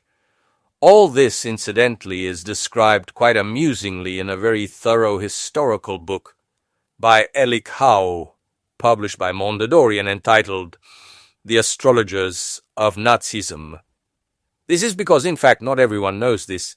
The Allies employed an astrologer, a certain de Vol, believing that Hitler was seeking advice from an astrologer and wanted, through an astrologer, to predict Hitler's moves. However, this was not true. The one who was obsessed with astrology was Goebbels. Hitler took an interest in this in his final days. Before dying, he asked for some news. When he learned he couldn't bend the stars to his will, he refused. Let's go back to Kraft. When the assassination attempt on Hitler actually took place, Kraft, very naively it must be said, had the bad taste to send a second letter to the Gestapo stating, "But I warned you, I wrote to you 2 or 3 years ago, that today there would be an assassination attempt on the Führer. Why didn't you listen to me?" So what did the Gestapo do? They arrested Kraft as a presumed accomplice of the assassins, and Kraft died in a Nazi concentration camp. Returning to the topic of birth times, as you can see, Discepolo projects the graph of the famous Mars effect on the screen. Editor's note. Gauquelin demonstrated with impressive statistical evidence, impressive because if you then ask statisticians to read the numbers, they'll tell you how impressive the evidence is, that the arc encompassing the two Gauquelin zones, which are after rising and after culmination, is not 2 minutes or 3 minutes of an hour, but rather half an hour, 3/4 of an hour. We all know that birth certificate times are rounded. I can also tell you that they are rounded up, and I could explain why, but we'd have to go into more detail. And I also worked there for several years in Piazza Dante, where the books containing the complete birth certificates of the municipality of Naples are kept. Editor's note. Collecting birth data for statistics, and I know a few things about the birth times of municipalities too. Audience member. I don't understand if the study was conducted based on statistical samples. The graph is derived, and from the graph it is said that this is how it works. Ciro Discepolo. No, Gauquelin based himself on the astrologer's claims and attempted to refute them, and obtain this result in favor of astrology. Audience member. So what basis do astrologers operate on? Ciro Discepolo. Based on observation, obviously. How did astrology originate? Let's talk now about the historians of astrology. So Boll, Bezold, Pukert. Let's talk about Garin today. So let's name those who say these things.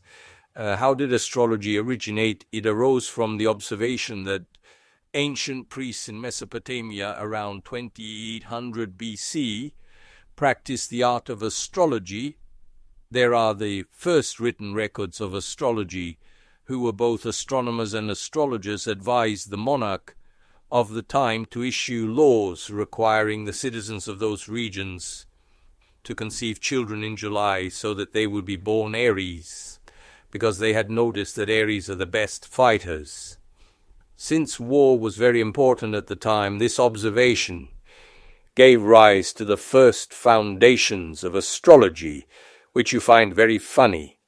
The young man in the audience who asked the question, referring to the municipality of Vico Equense, is visibly amused and cheerful. Editor's note, while others don't find them funny at all.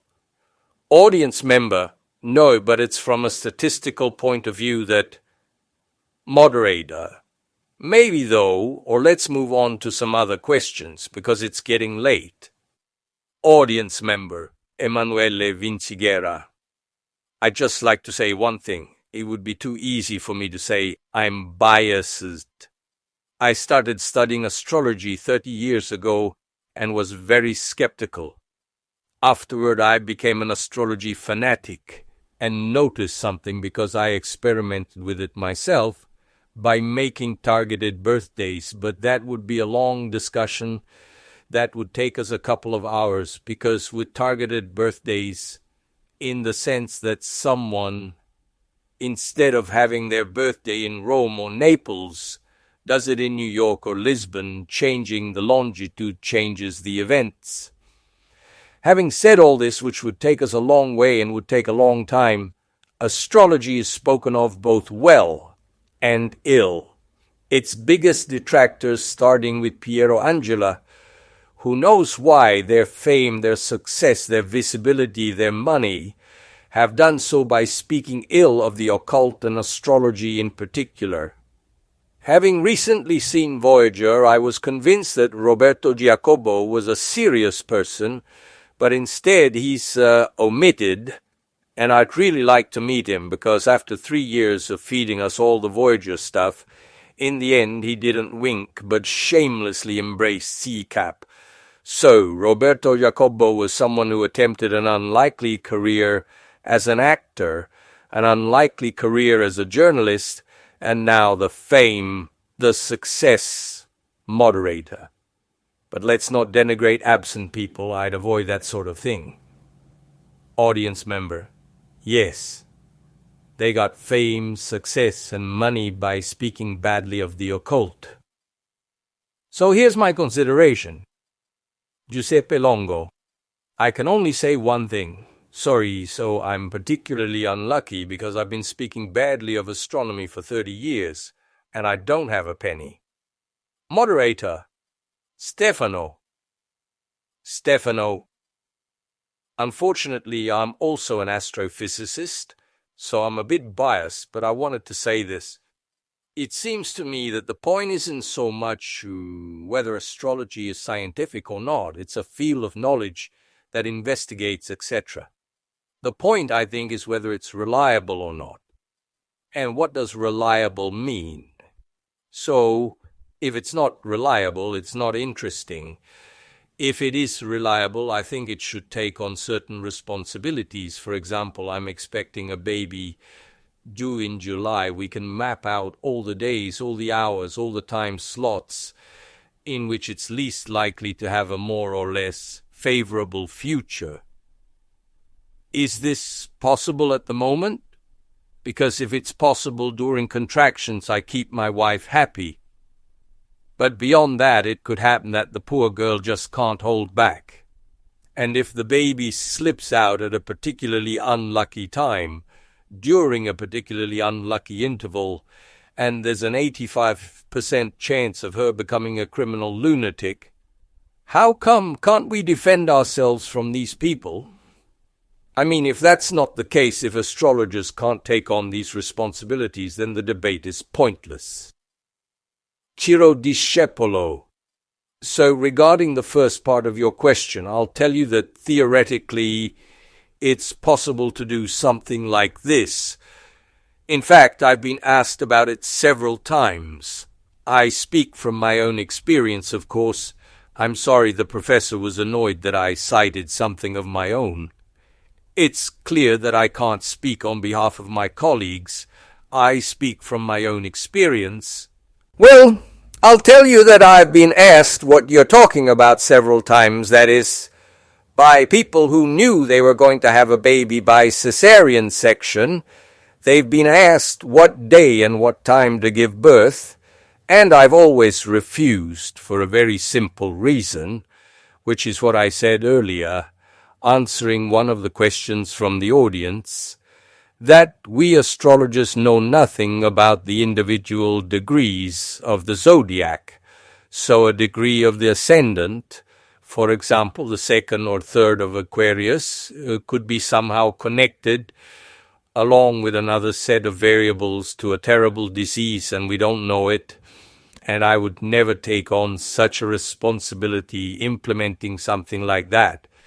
That was the first question. Then you said you should take some responsibility because then, in the end, if this thing works, and here perhaps you were able to give the discussion a twist that could be the most interesting.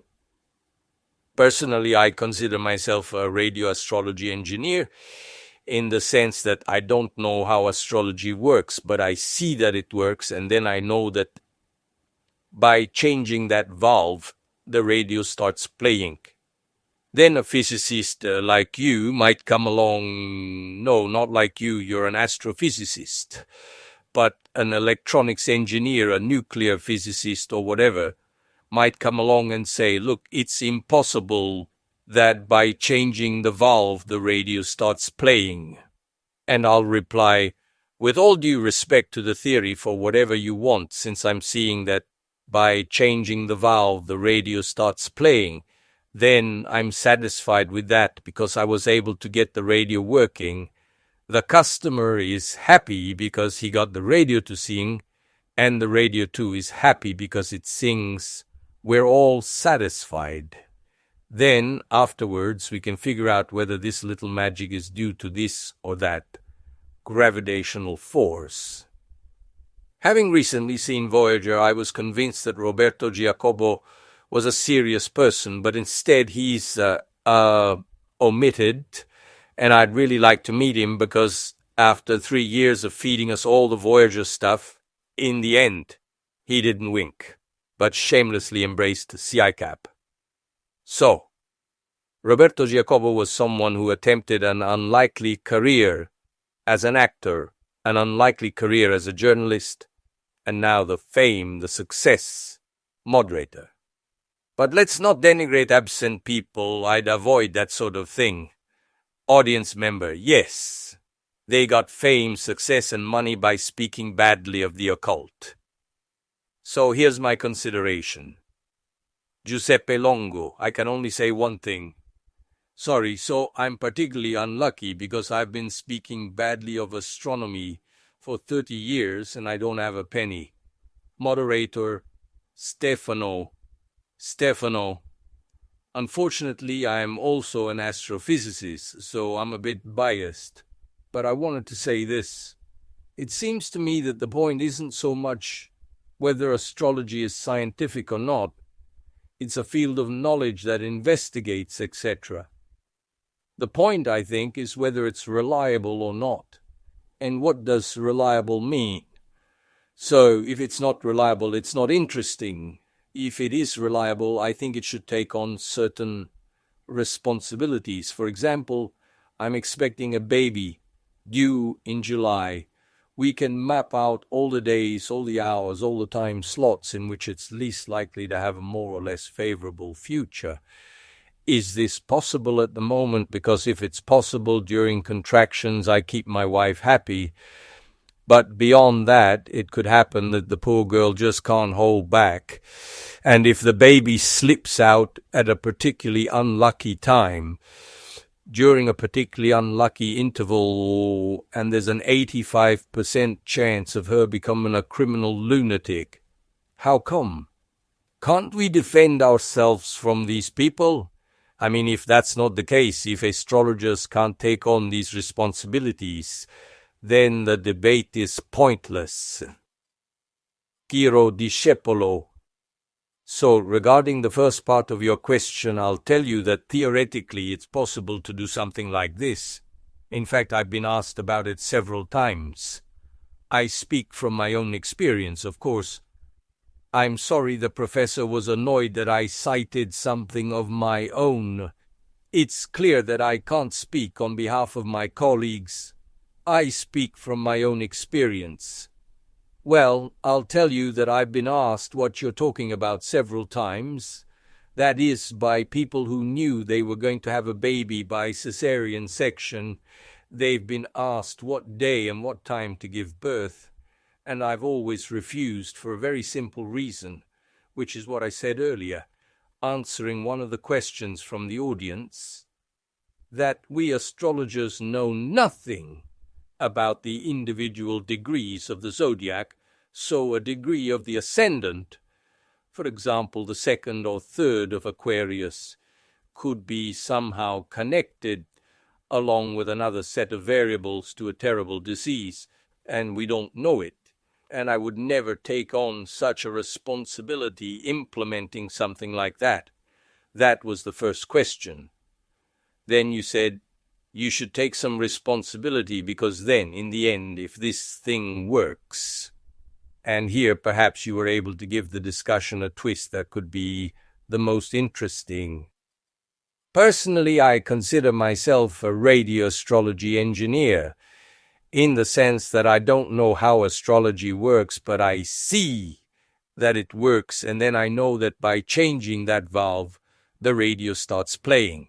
Then a physicist like you might come along. No, not like you, you're an astrophysicist, but an electronics engineer, a nuclear physicist or whatever, might come along and say, look, it's impossible that by changing the valve the radio starts playing.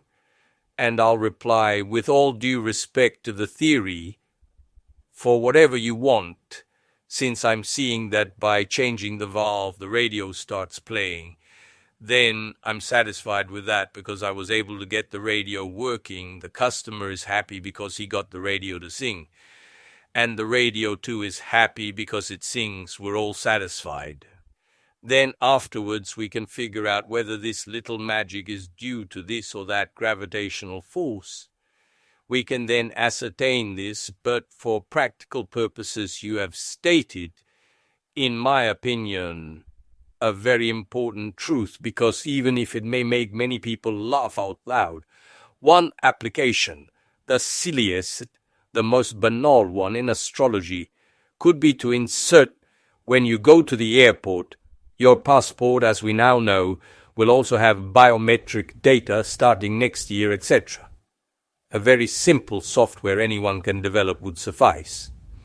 Your magnetic card and 100 people boarding the same plane to a certain destination on a fateful day for them, from an astrological point of view, would be immediately blocked and saved.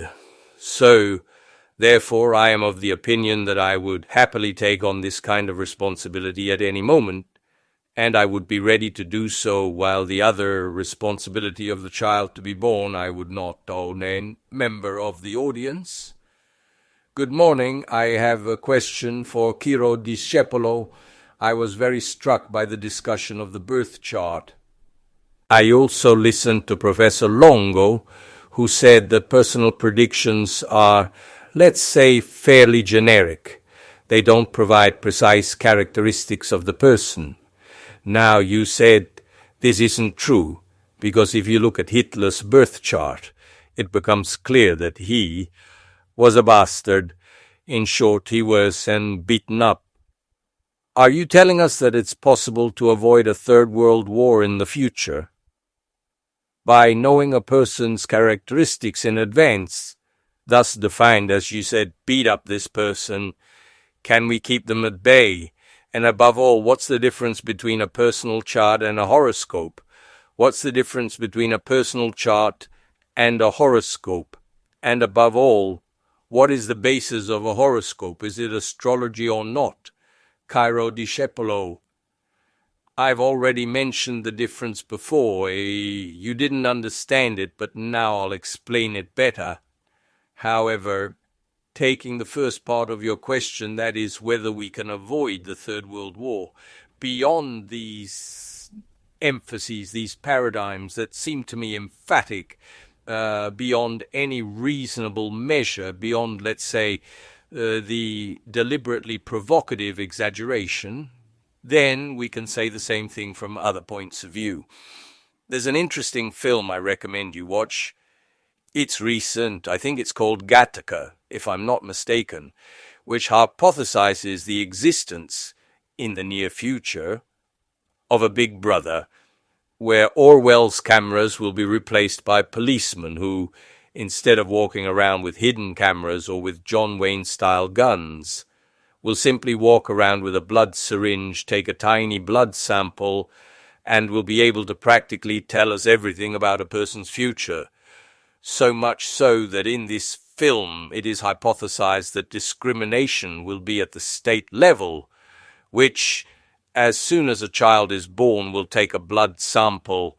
The entire interpretation of the film is in a biochemical sense, from which we will know on what day the newborn will die, and since the newborn child will not have the right characteristics to become a leading figure in society, they will be put to work cleaning, while others, who have a very high IQ, who are likely to be successful in life, will become scientists, astronauts, etc.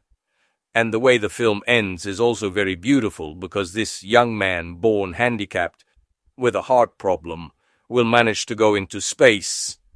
And here I'd link to the final couplet of another film, which is actually a very small film, Gothic, where a scientist who fights her whole life against so-called paranormal phenomena finally says irrationality is overrated. But let's get back to reality. Astrologers are able to identify a person's characteristics, providing precise indications. So, the political use one can make of this information is certainly not a matter for astrology. I'd like to clarify, when the previous U.S. presidential election took place in 2000, I wrote a piece on what I thought was the profile of Bush and his opponent, and I wrote that, again, in my opinion, neither of them was worthy of the White House at that time, because I saw Bush's psychological profile as a severe paranoid, precisely according to my reading of his birth chart, and in his antagonist I detected an astrological element that speaks to us of a cynicism and malice that are, in my opinion, perhaps almost on the same level. I repeat, this is my point of view, as Bush's dominant characteristic. Therefore, it is not up to us to determine what use the state or anyone acting on its behalf wishes to make of the aforementioned information. We can offer our opinion just as a psychologist can profile the next president of the United States, and just as a sociologist can provide us with information about the environment that person frequented and the potential implications for their politics, which can even be destructive. If we in fact give credibility, and I fully give it to the so-called human sciences, which, with or without statistics, have equal rights and dignity, because we're talking about knowledge here, and no one has established that science can lend credibility to other disciplines. Moderator, let's hear a few more questions. Ciro Discepolo, and I apologize. And in conclusion, in my opinion, there are no first-rate professors and second-rate professors. Audience member, there was another question. Ciro Discepolo. Oh yes, about horoscopes. I've already said that before. You've obviously been distracted. You see, today, unfortunately, the original meaning of words has been lost, and people say words without understanding their meaning. So it happens that a mother says, "My son is nervous," meaning something completely different, that her son is emotional, but nervous and emotional have nothing to do with each other. So if you look at horoscopes in the Zingarelli dictionary, you'll find horoskopos, from the Greek, meaning look at the time. The word itself says it, right? Look at the time. What time? A person's time of birth. So, originally, horoscopes were studies of Bush, studies of Clinton, studies of Hitler. Today, if you say horoscope, it means that stuff that comes out in the newspapers, or that they feed us every day on television, where they say Aries will have a good match, those others should be careful of banana peels, and so on. So that's the difference between horoscopes and astrology. Audience member. But what is astrology based on? Ciro Discepolo. I defined it, but you didn't listen. I said, astrology is the discipline that studies what happens on Earth in relation to the movements of the bodies in our solar system. That's astrology, period. Look, that makes you laugh, but people like Kepler, who were perhaps no less intelligent than you, didn't laugh at these things. Noise from the audience, Ciro Discepolo. However, you're having a good laugh, so you're laughing at these things. Member of the audience, Dr. Pasquale Foglia, I wanted to both thank and rebuke the organizers of this interesting debate. First, the rebuke. We're freezing to death. Giuseppe Longo terrible. Pasquale Foglia, my compliments, however, because it was a very interesting debate. I'm a friend of Ciro Discepolo, so I'll leave out the astrological part, although I compliment Ciro on the way he discussed his arguments. But I'm also an admirer of Professor Longo, so I also compliment him, first of all, on his tie. Laughter and applause from the audience. Professor Longo's tie features some cute moons drawn on a solid color background. Editor's note, because it is indeed the classic symbol of astrology. Aside from the joke, which is just to warm us up a bit, Giuseppe Longo, I'm glad he noticed because it wasn't thrown in randomly. Pasquale Foglia, Professor Longo, talked about something very interesting. Electrons. Basically, when astrology brings up valid topics such as the atom and electrons, then astrology will become a science. It will be something exceptional. All right, then let's hope that some genius, some psychologist, astrologer, or whatever can demonstrate that in redox processes, when two substances are mixed, one is oxidized and the other is reduced. Perhaps they'll show us, for example, that when a Capricorn man is attracted to a Cancer woman, or vice versa, a redox process occurs whereby the substance of the person that oxidizes, this is a joke, of course, and therefore releases energy, because electrons are energy. Consequently, that person will be dominated by their partner. This is not a joke. But my point and my intervention are on another topic. Giuseppe Longo, look, you got the point exactly. Perhaps some of what I was saying has been distorted, but that's exactly how it is. Right now, though there's a caveat to this, right now, astrology has nothing to do with science. It could be that in 100 years' time, some fact, I have my doubts, but this is a fideistic position. In this, I am not the scientist Giuseppe Longo. This is simply a fideistic position, that in 100 years' time, some new fact will emerge that will lead to something like this. My position, based on everything I know about other things, is that this is fundamentally impossible. But there's another problem, that astrology, as you said before, even in pre-Babylonian times, was once confused with astronomy.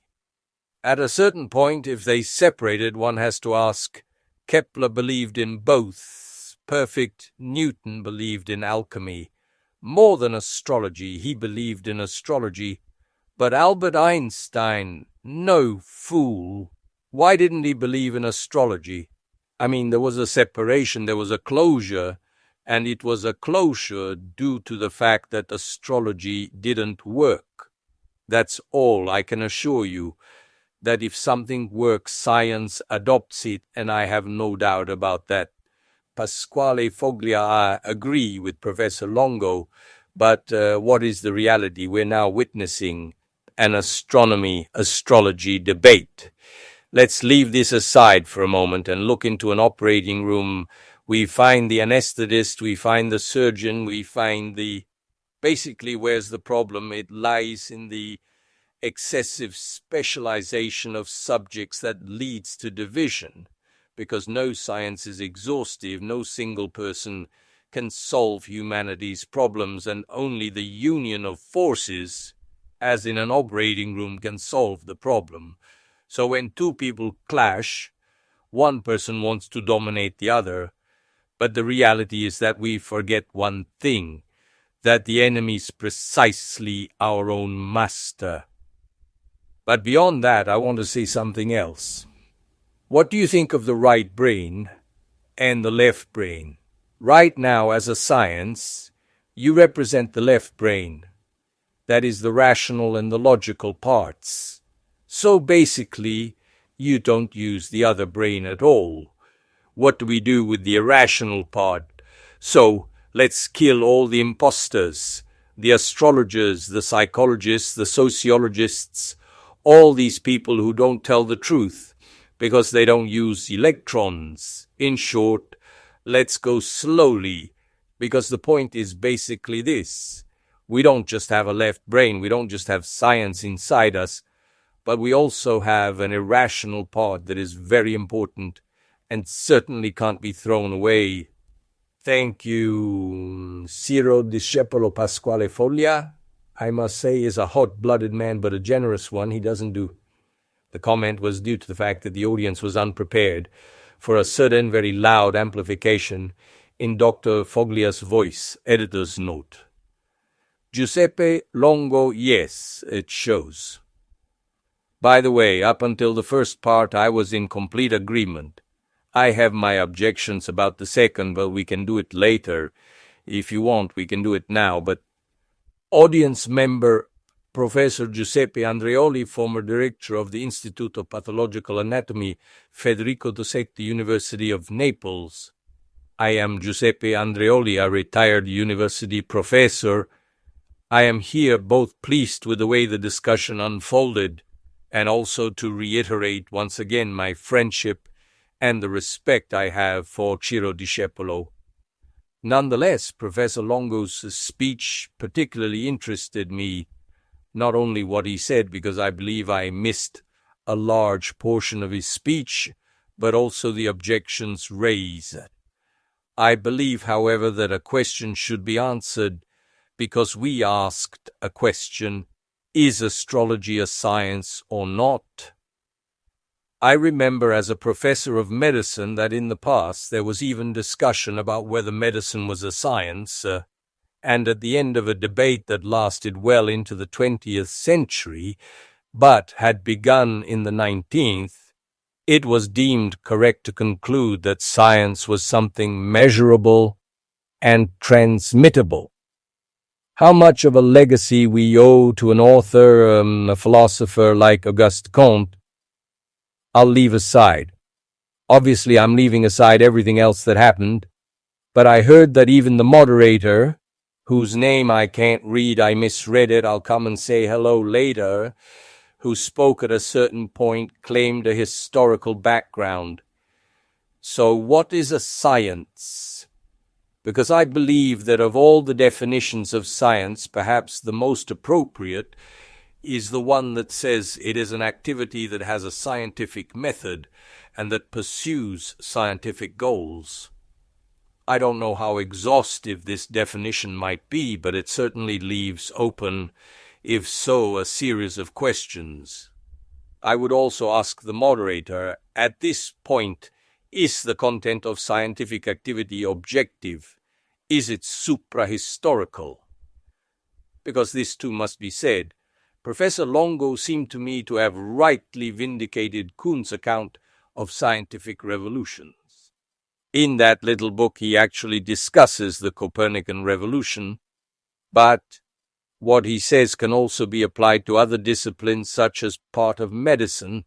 We certainly owe something to Morgagni, who was not for nothing an almost Galilean disciple, but to what extent does all this, in a certain sense, introduce a discussion of values? Because you rightly said, statistics are a good thing, but what do we put into statistical research? These are sacrosanct words which justify the objection of those who said, but what would a Nazi astrologer have said? Because perhaps the true limitation of astrology is that it projects a certain value onto stars, planets, aspects, or whatever. but gives it a value that may or may not be traditional, but is not necessarily in any way shareable. That is, this is not the truth, obviously, and therefore, when I evaluate something statistically and assign it a meaning of good or bad, this is obviously arbitrary. I certainly can't dispute the argument on this point, but that doesn't change the fact that in a certain sense, given that you've made a distinction between the values of knowledge as epistemology and as science, and I agree with you, it seems to me that the problem has, in a certain sense, been resolved. You said that if astrology were a science, Ciro Discepolo deserved to win a university chair, given the prestige it still holds. But one could also say that Ciro Discepolo doesn't seek chairs or positions at the CNR, and so on. But, excuse me, the problem remains unresolved. Is astrology worthless? Giuseppe Longo, yes. Ironic and interrupting Andreoli's speech. Editor's note. Moderator, let's try to summarize the discussion in a simple question to close. Giuseppe Andreoli. Wait a moment. If science had certain behaviors, verifiable exclusively by studying the type of electron, the type of neutron, and so on, astrology certainly wouldn't be a science. This, however, is a subject that doesn't interest Ciro Discepolo. Because he said so, it doesn't interest him. However, can you deny that this has a value as knowledge? And since we're talking about science, you'll certainly teach me that there's a difference between episteme and knowledge. Platonic episteme is an absolute and incontrovertible truth. Is current science? You rightly said that science corrects its errors, and I believe that, so much so that it progresses, which means that the contingent truth of the past is contradicted by subsequent developments. Moderator, I'd say the point is clear enough, so if we intend to respond. But it seems to me we've discussed these matters at length. Giuseppe Longo, we've said it 75 times. I'll reiterate it for the last time. It's all true, it's all correct, science, knowledge, whatever you want. But astrology has been falsified, tout court, finished there. And science has this, be it sociology or anything else. If a statement is proven false, it's nonsense. Let's move on. I've told you 15 times in 25 ways. But I don't want it to become a repetition. It's my point of view, you have yours. Giuseppe Andreoli, do you consider it a falsification that you state a series of events more or less predicted by astrologers? You no longer consider it correct. Giuseppe Longo, no, I explained what I meant by falsification. Let's not repeat ourselves, please. Giuseppe Andreoli, I know this well, and look, I've read Popper too, to be clear, but at this point I'm going to turn the tables because my colleague rightly said it's not a falsification of science, it's a falsification of data. Fine, and we all agree. So we should take Ciro Discepolo and say, make the prediction about Bushu over time on the predicted object. Ciro Discepolo, falsified or not, whether he was right or wrong. Methodologically, it's different. Giuseppe Longo, can I answer once and for all? I don't care about this. I think I've said it 500 times, even if there are sciences that have a probability value.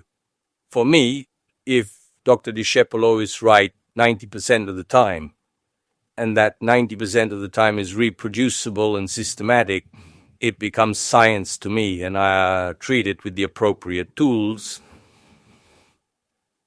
The falsifiability of astrology, as I said before very clearly, lies in its assumptions.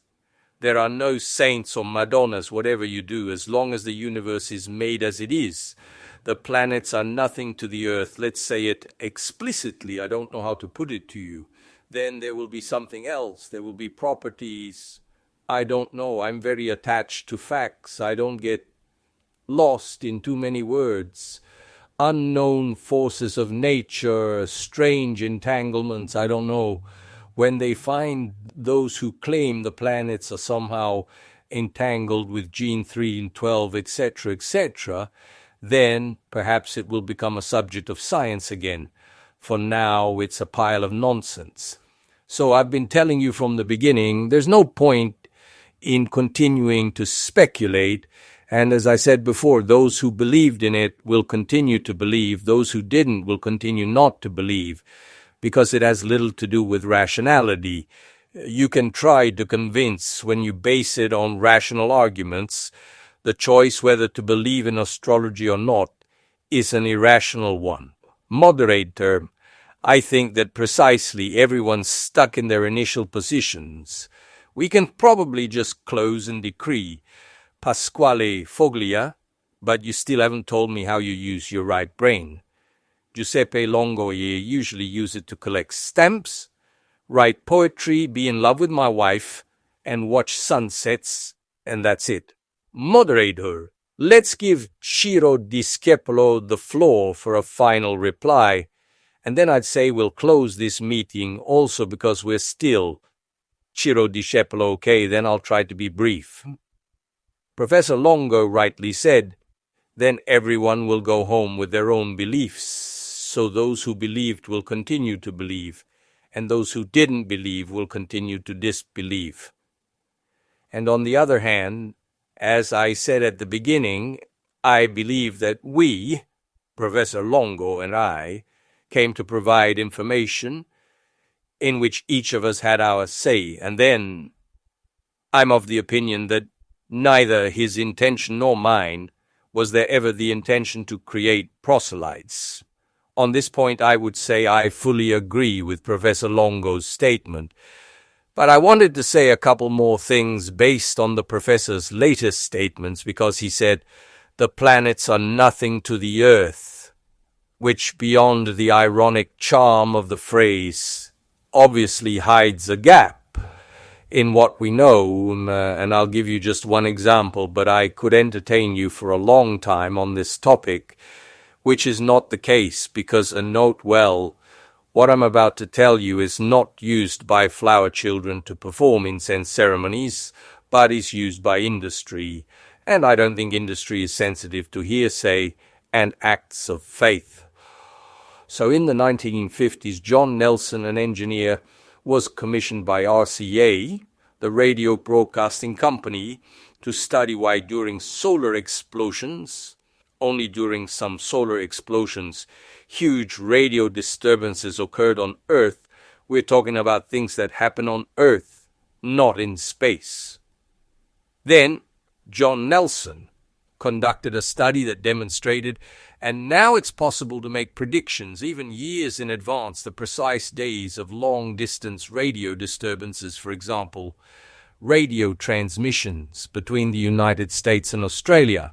And what emerged was that these disturbances occur when celestial bodies, even the most distant ones like Jupiter and Saturn in our solar system, coincidentally, are at 90 degrees or 180 degrees, which are the degrees we in astrology consider dissonant.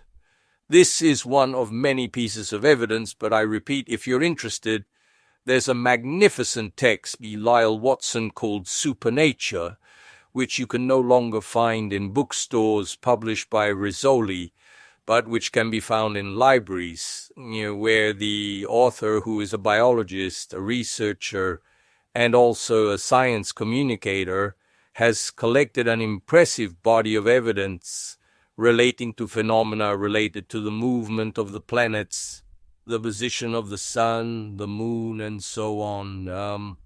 These phenomena demonstrate the influence of the stars on our Earth.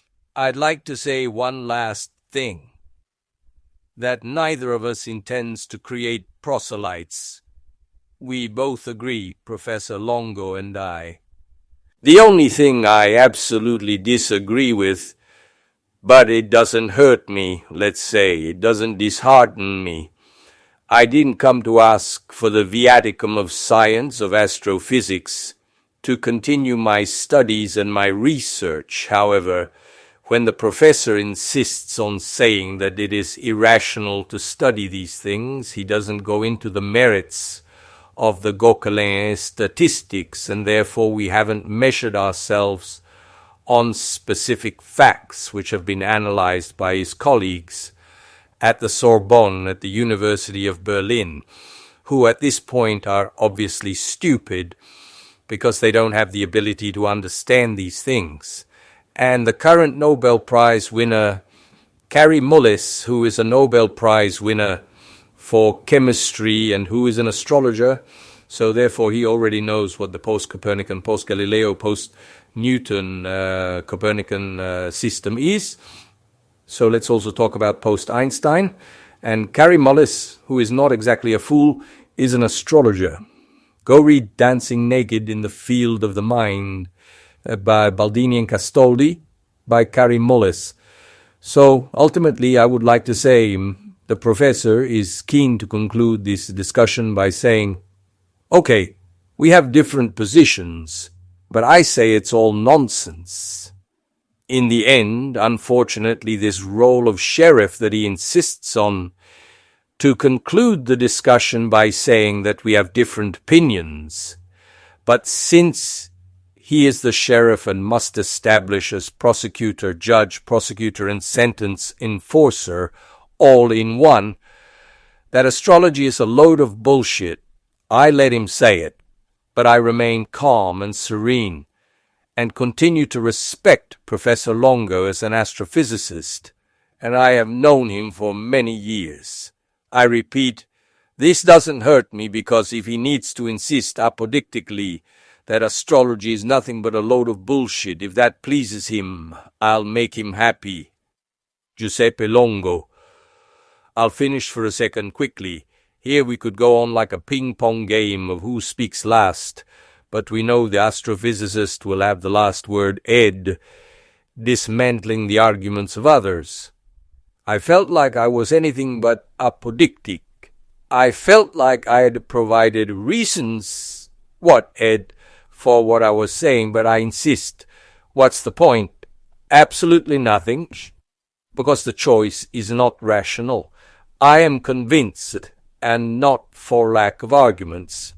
I clearly haven't gone into the details of the statistics. If I were to, I could probably do so by researching. Perhaps that's the whole point, Ed. Getting documents, understanding, and so on. To express my point of view, I think it wouldn't change my mind much, but not because of a preconceived position, because I've done it many times before. And by extrapolating from what happened at the end of these things, I think it's absolutely useless because it's an absolutely irrational choice whether to believe it or not. One last thing. Being a scientist doesn't mean you have the truth.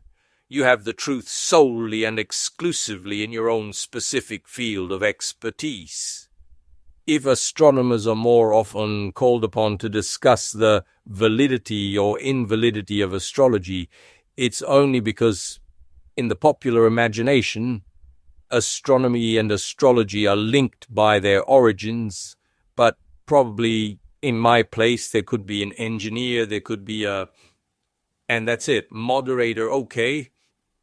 I'd say we really need to wrap this up, reiterating that it wasn't a trial, so I don't think there were any sheriffs, prosecutors, or anything else. Giuseppe Longo, indeed, moderator. Thank you all for coming. Applause from the audience. Editor's note. Notes and 1. This is clearly a provocation or simply a demagogic statement. The term mongoloid in common parlance is synonymous with a stupid person who doesn't understand. Just as Zulu means primitive, and not a member of the African tribe of the same name. If I had met people with Down syndrome, I would have said handicapped, disabled, and never mongoloids.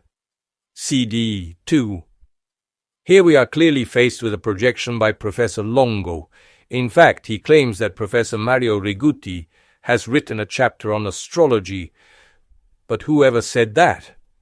Professor Mario Rigutti, who does not believe in astrology, published a chapter entitled Doing Scientific Research Today in the book Osservazioni Politematiche sulle Ricerche Discepolo Miele, published by Ricerca 90. And it is certainly another projection that follows immediately after.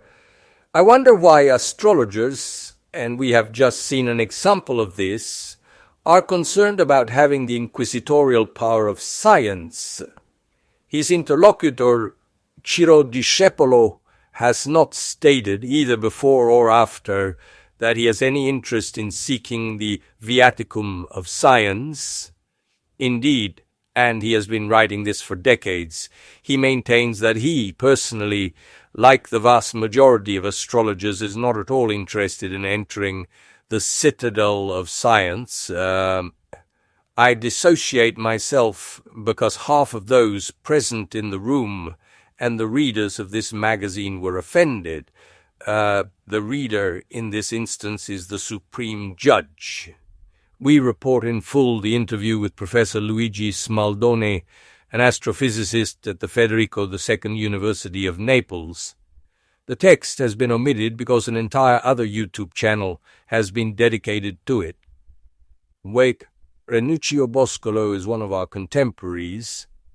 Son, the young student is making a false statement, indeed, as can be seen from the images below, by taking any page from the many publications by Michel and Françoise Gauquelin, all available to anyone who wishes to verify and check their studies. One sees that no birth time is the same as the previous one. This statement is also false. Just one example will suffice. That of the unfortunate family of Angela Celentano, the poor little girl kidnapped many years ago on Mount Faito. From the registry office, Catello Celentano, the father of the missing girl, Vico e Quince, July 25, 1966, 1 a.m. Angela Celentano, Vico e Quince, June 11, 1993, 12:40 a.m. Maria Staiano Celentano, Mita, a municipality bordering Vico e Quince, January 24, 1970, 8:30 a.m. My brother was also born in Vico e Quince and is registered at 11 p.m. I think this example should make us reflect on a few things. First, the role of supporters in a debate. The young man who declared these false allegations announced them with bravado and confidence, accompanied by much laughter. The video can prove all this. This had a rather galvanizing effect on part of the audience. Unfortunately, however, for the young man and for those who believe they can resolve such duels through generic, indiscriminate, false and tendentious as well as apodictic statements after the spectacular effect they may have had on an audience uninformed on the subject, there are verifications and evidence such as that reproduced here, evidence capable of doing justice to such statements.